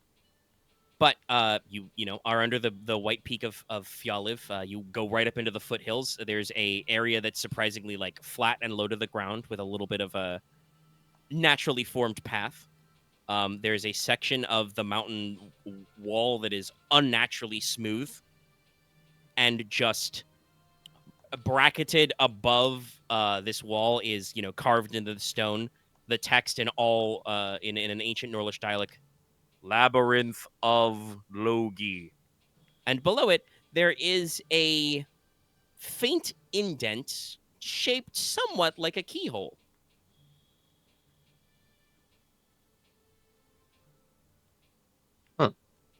I point at Logesh, or sorry, Leslok. I tap my fingers. I point. Oh. You can speak, you know, Nicola. No, I'm kidding. I'm sorry. It's If that's completely. what happened- Sorry. Wait, no, I'll type I this. think I blanked through it, so I was like trying to gather my bearings. I'm sorry. It's like, wait, what? Oh no. Ooh. Sorry about that. There is a keyhole-shaped indent in the otherwise unnaturally smooth rock wall. I assume your ring will fit in it. It's a little bigger than your signet ring, but you could try the ring. Better it's a blade, but I will, I guess, just try to put it in my hand. All right, you touch your hand to the indent. There's a second as the rock wall shudders, vibrates, and then you hear the deep sound of stone sliding on stone, and literally magically, the wall parts unnaturally, kind of expanding out in a very geometric formation away, as literally chunks of this natural stone wall like becomes cubified into bricks and like slide and rotate back, unfurling, sliding away, coiling away like a serpent, and then slot into. There's probably about a like 5 or 6 foot like indent into the wall of this mountain, and then there is a large, elaborate double door, gilded in silver and gold, blended into electrum in places, with a motif of like tangled metallic vines like holding everything shut. And then, once all the stone slides away, the vines move and unravel and unwrap themselves from the hinges and guard of this door, and it just kind of perfectly silently, by the way, apparently sorcery has covered WD-40, just swing inward open into the vestibule. Well, men and sister, this is a good start. Did any of you guys do that? Enos is I just gonna think give you. Aurelius is just standing there slowly blinking at this. Yes. It's no, like clearly Enos just this is goes my like, awesome "No, power dear about chemical cause, I was magic." completely holding my mastery over stone and earth from everyone this entire time in front of our supposedly legendary man's tomb." Is that... I don't know about sorcery. Did we speak to the soul of every brick? Or did she speak to the whole bloody mountain? Wait, you know about that? I've read things. It's like, Of course she's read things. it's like, I point towards those two. It's those witches. It's those witches' domains. it's like Enos turns like, remember, the mountain is a sacred place. The entire mountain. I just can't imagine speaking to the soul of a whole mountain. It's big. I It's mostly very just talk big. to knives. She kind of says that under her breath, but I'm pretty sure most of you hear it. All right, Well- holy. They do have rather sharp tongues. Yeah, and I talk to you guys, and you tend to move, so Conrad fair pauses enough. and begins Magic. to recite several prayers, one of them to Detacida in deep speech. I will also start a prayer to Detacida. Not a defeat, just a fucking hell. He will say, Enos will say a prayer, but he will not speak it aloud. Right. Probably Leslok's shouldn't. thinking big double that our door. prayer to tap. Yes. I feel like Leslok gestures of his arm for like Konrad and Logesh to be like by his sides. I'm gonna start. I'm following you, brother. Don't worry. Okay, and then It is pitch dark in there. You brought a torch, right? of course we brought a torch. If none of you Torch is brought a pretty low torch, enough. I'm You can going to bring some laugh. stuff. Quiet, you. Maybe our magical alchemist could solve it. I can light Logesh on fire. That's not productive. Sorry, I don't really have precision fire yet. Just spark a torch. All right, just torch Let's out just of. get a torch out and go in? Spark it. Yeah. Open, I guess, hand door. No, Like the door magically opened for you. It's an automatic door. All right, we'll just start walking in. Yeah. A revolving stone door. No, it's a double door, but the revolving door concept is funny. All right, you guys Lot, walk into the Lot, vestibule. you stay out here. Ignis, you okay going inside, buddy? Ignis pet kind of him. like, oh, what would Ignis's response to a magical labyrinth be? He's just kind of like Whoop. alert dog standing, staring at the hole, just kind of like gives you an aside dog glance. It's just kind of like, "Ruff." Oh, Raggy. Like Nicola he'll will begin. do it, but he's not sure about this place. The mountain's weird, man. How Nicola's about you got- just stay guard at the door then, buddy? Much more confident bark. Just turns around 180 degrees and just sits. Blot lands on his head. Nicola's gonna start fiddling with the ring on his index finger. All right, you guys step into the vestibule. When you have all crossed into the vestibule, the doors automatically shut behind you, which, if you didn't light that torch, would have plunged you into pitch darkness for a little bit. You can hear the vines, back into place. But then, Oh, I love it. 4 torches, which are in brackets, which you couldn't easily see with the way the light was, light up, and they burn with a clearly magical silver white light. So like you guys have like the orange red light of your torch, and then just 4 of these things light up in brackets. I have a question. I'll I'll let Dallas finish. What were you gonna say? I'm gonna go over to one of the torches and touch it. You can remove them from the bracket. What were you No, going to like ask, Inos? I'm gonna touch the fire. You do not fully touch the fire, probably, because you can tell it's hot. It's actual Okay. fire. Fair enough. Enos will grab one of the silver torches.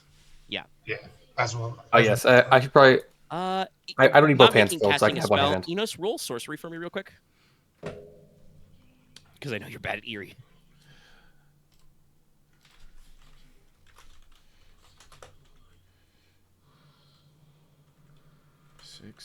Ooh, the hand burn. Pair of 8s. I Okay. imagine. Uh, I'm gonna touch the fire. Ah. Enos, you can guess. You know for a fact, fire doesn't really have a soul. It's a fundamental force, Mhm. But things that make fire can have souls. And if you had to guess, someone has done some very advanced soulcraft that basically plugged the spirit, the soul of this torch, into the soul of the mountain. So as long as you're in the labyrinth, you'll have this magical light. If you try to take it outside, it probably won't work anymore. Okay. And we're probably meant to take these. Yes, because otherwise it would be fucking dark in here. I mean, I'm gonna grab one. Not to put too fine a point on it, but we are the torchbearers. Speaking of which, the vestibule has a slightly vaulted ceiling, so it goes up a little. It's got walls of cyclopean brick. That means brick that is irregular stones with no mortar. But it has a series of 7 stone-cut reliefs. Also in this hall, there are several stone tables and benches which are heaped with grave goods, crude antique silver coins, lots of iron daggers and swords, several urns and bowls of funerary offerings. You see some jewelry of silver accented with animal bone and antlers. Miniatures of like tools and personal grooming implements. So like a tiny little hammer, a little like tiny set of iron shears, like a comb, but not practical sized. There are some piles of some animal skulls and bones, mostly oxen and pigs at a quick glance. There are some crude earthenware plates that, based on the like dark stains and slight sickly smell to them, probably held offerings of food once. But you can also spot among these some curious amulets of what appear to be dragon bone and brass. Those of you who have points in the runic language recognize the rune fire is carved on these. Oh. Fire. Wait, who has runic? I'm pretty I sure you do. do. Yeah, and Leslok does as well. Okay. I gave myself a point at the beginning of the session because linguist. Linguist fame, James. Oh, it's on my growing list of things I need to buy with my first experience. Okay. Well, you'll get some soon. At the end of the room is a door of petrified wood and silver furnishing, but it's got a large iron bar which holds it shut from this side. But there are also 7 reliefs. Would you like to look at the reliefs now, or wait until the start of next session? We should probably if we have past 10 o'clock. I think now is probably a good time to stop. Yeah, honestly. we're at about 4 hours. Okay, so Yeah. next time we'll Entered do the some dungeon, archaeology. quote unquote. Yes. Yeah. I'd say that sounds like a good opening. I mean, I Like I don't said, think there's so- quote unquote about it. It's a labyrinth. It's a dungeon. Yeah. But yeah, we'll have some fun time. Like I said, I got to write some lore for this section. This is why I said I kind of wanted this one to be first, because it was closest, but you technically could have done this in some different order. But yeah, that's I think this is the a start of our Norland adventure. Before I finish up, go ahead and finish your thought, X. I enjoyed the meeting we had, or at least I enjoyed how it's like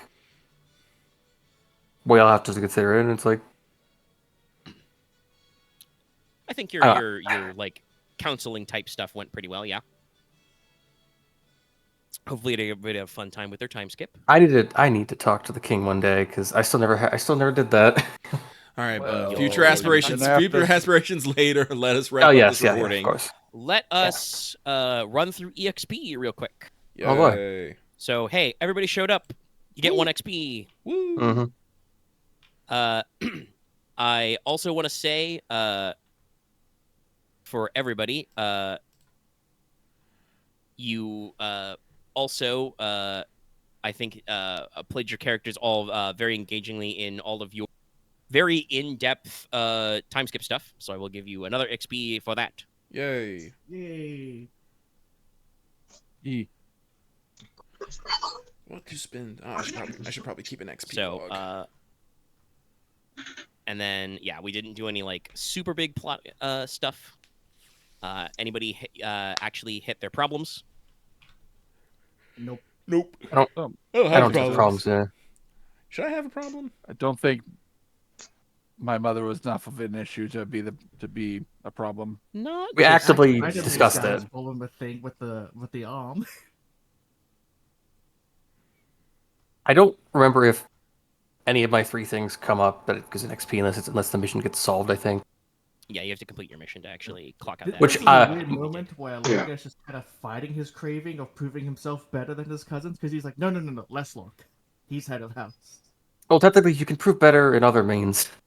Yeah, but technically the ultimate Also, I way don't, to prove myself is... I don't think getting your craving gets you XP. It's if your problem comes up or you complete a mission. yeah, It's no. like Gotcha. It's just the idea of fight. Well, there he Omega is. has Yeah. Omega has not decided to use one of my problems on me yet. Because remember, I do have Jinx, so whatever you want. Whatever. I do say my craving did come up, but that's just stuff. That's that the just doesn't a fun actually, bit. Yeah, it's matter. a fun bit. Yeah, I don't think that that because we did some very minimal rolls. I don't think anything happened that I was just like it'll be funny if Nicola has to reroll. But 'Cause I'm gonna be, now you're I'm in a gonna be- dungeon. That might actually matter. Yes, I got to remember your jinxed. I'm gonna be honest. The guy with grenades as a weapon being jinxed is funny. Yeah, it's Undoubtedly, funny, absolutely very gonna set his ass funny. on fire. Funny until we're all on fire. Just remember, Oh. alchemical fires only have a radius of 5 feet. No. I don't have alchemical fire. I have fulminating jars. Well, Those you are don't actually, flashbangs. thank God. Those are Because flashbangs. You didn't want to wait 5 hours. You have healing potions, which we might need. But yes, okay. All right, that's your 2 XP to start. It's a little lean, but we did spend a lot of our time in the in-between stuff.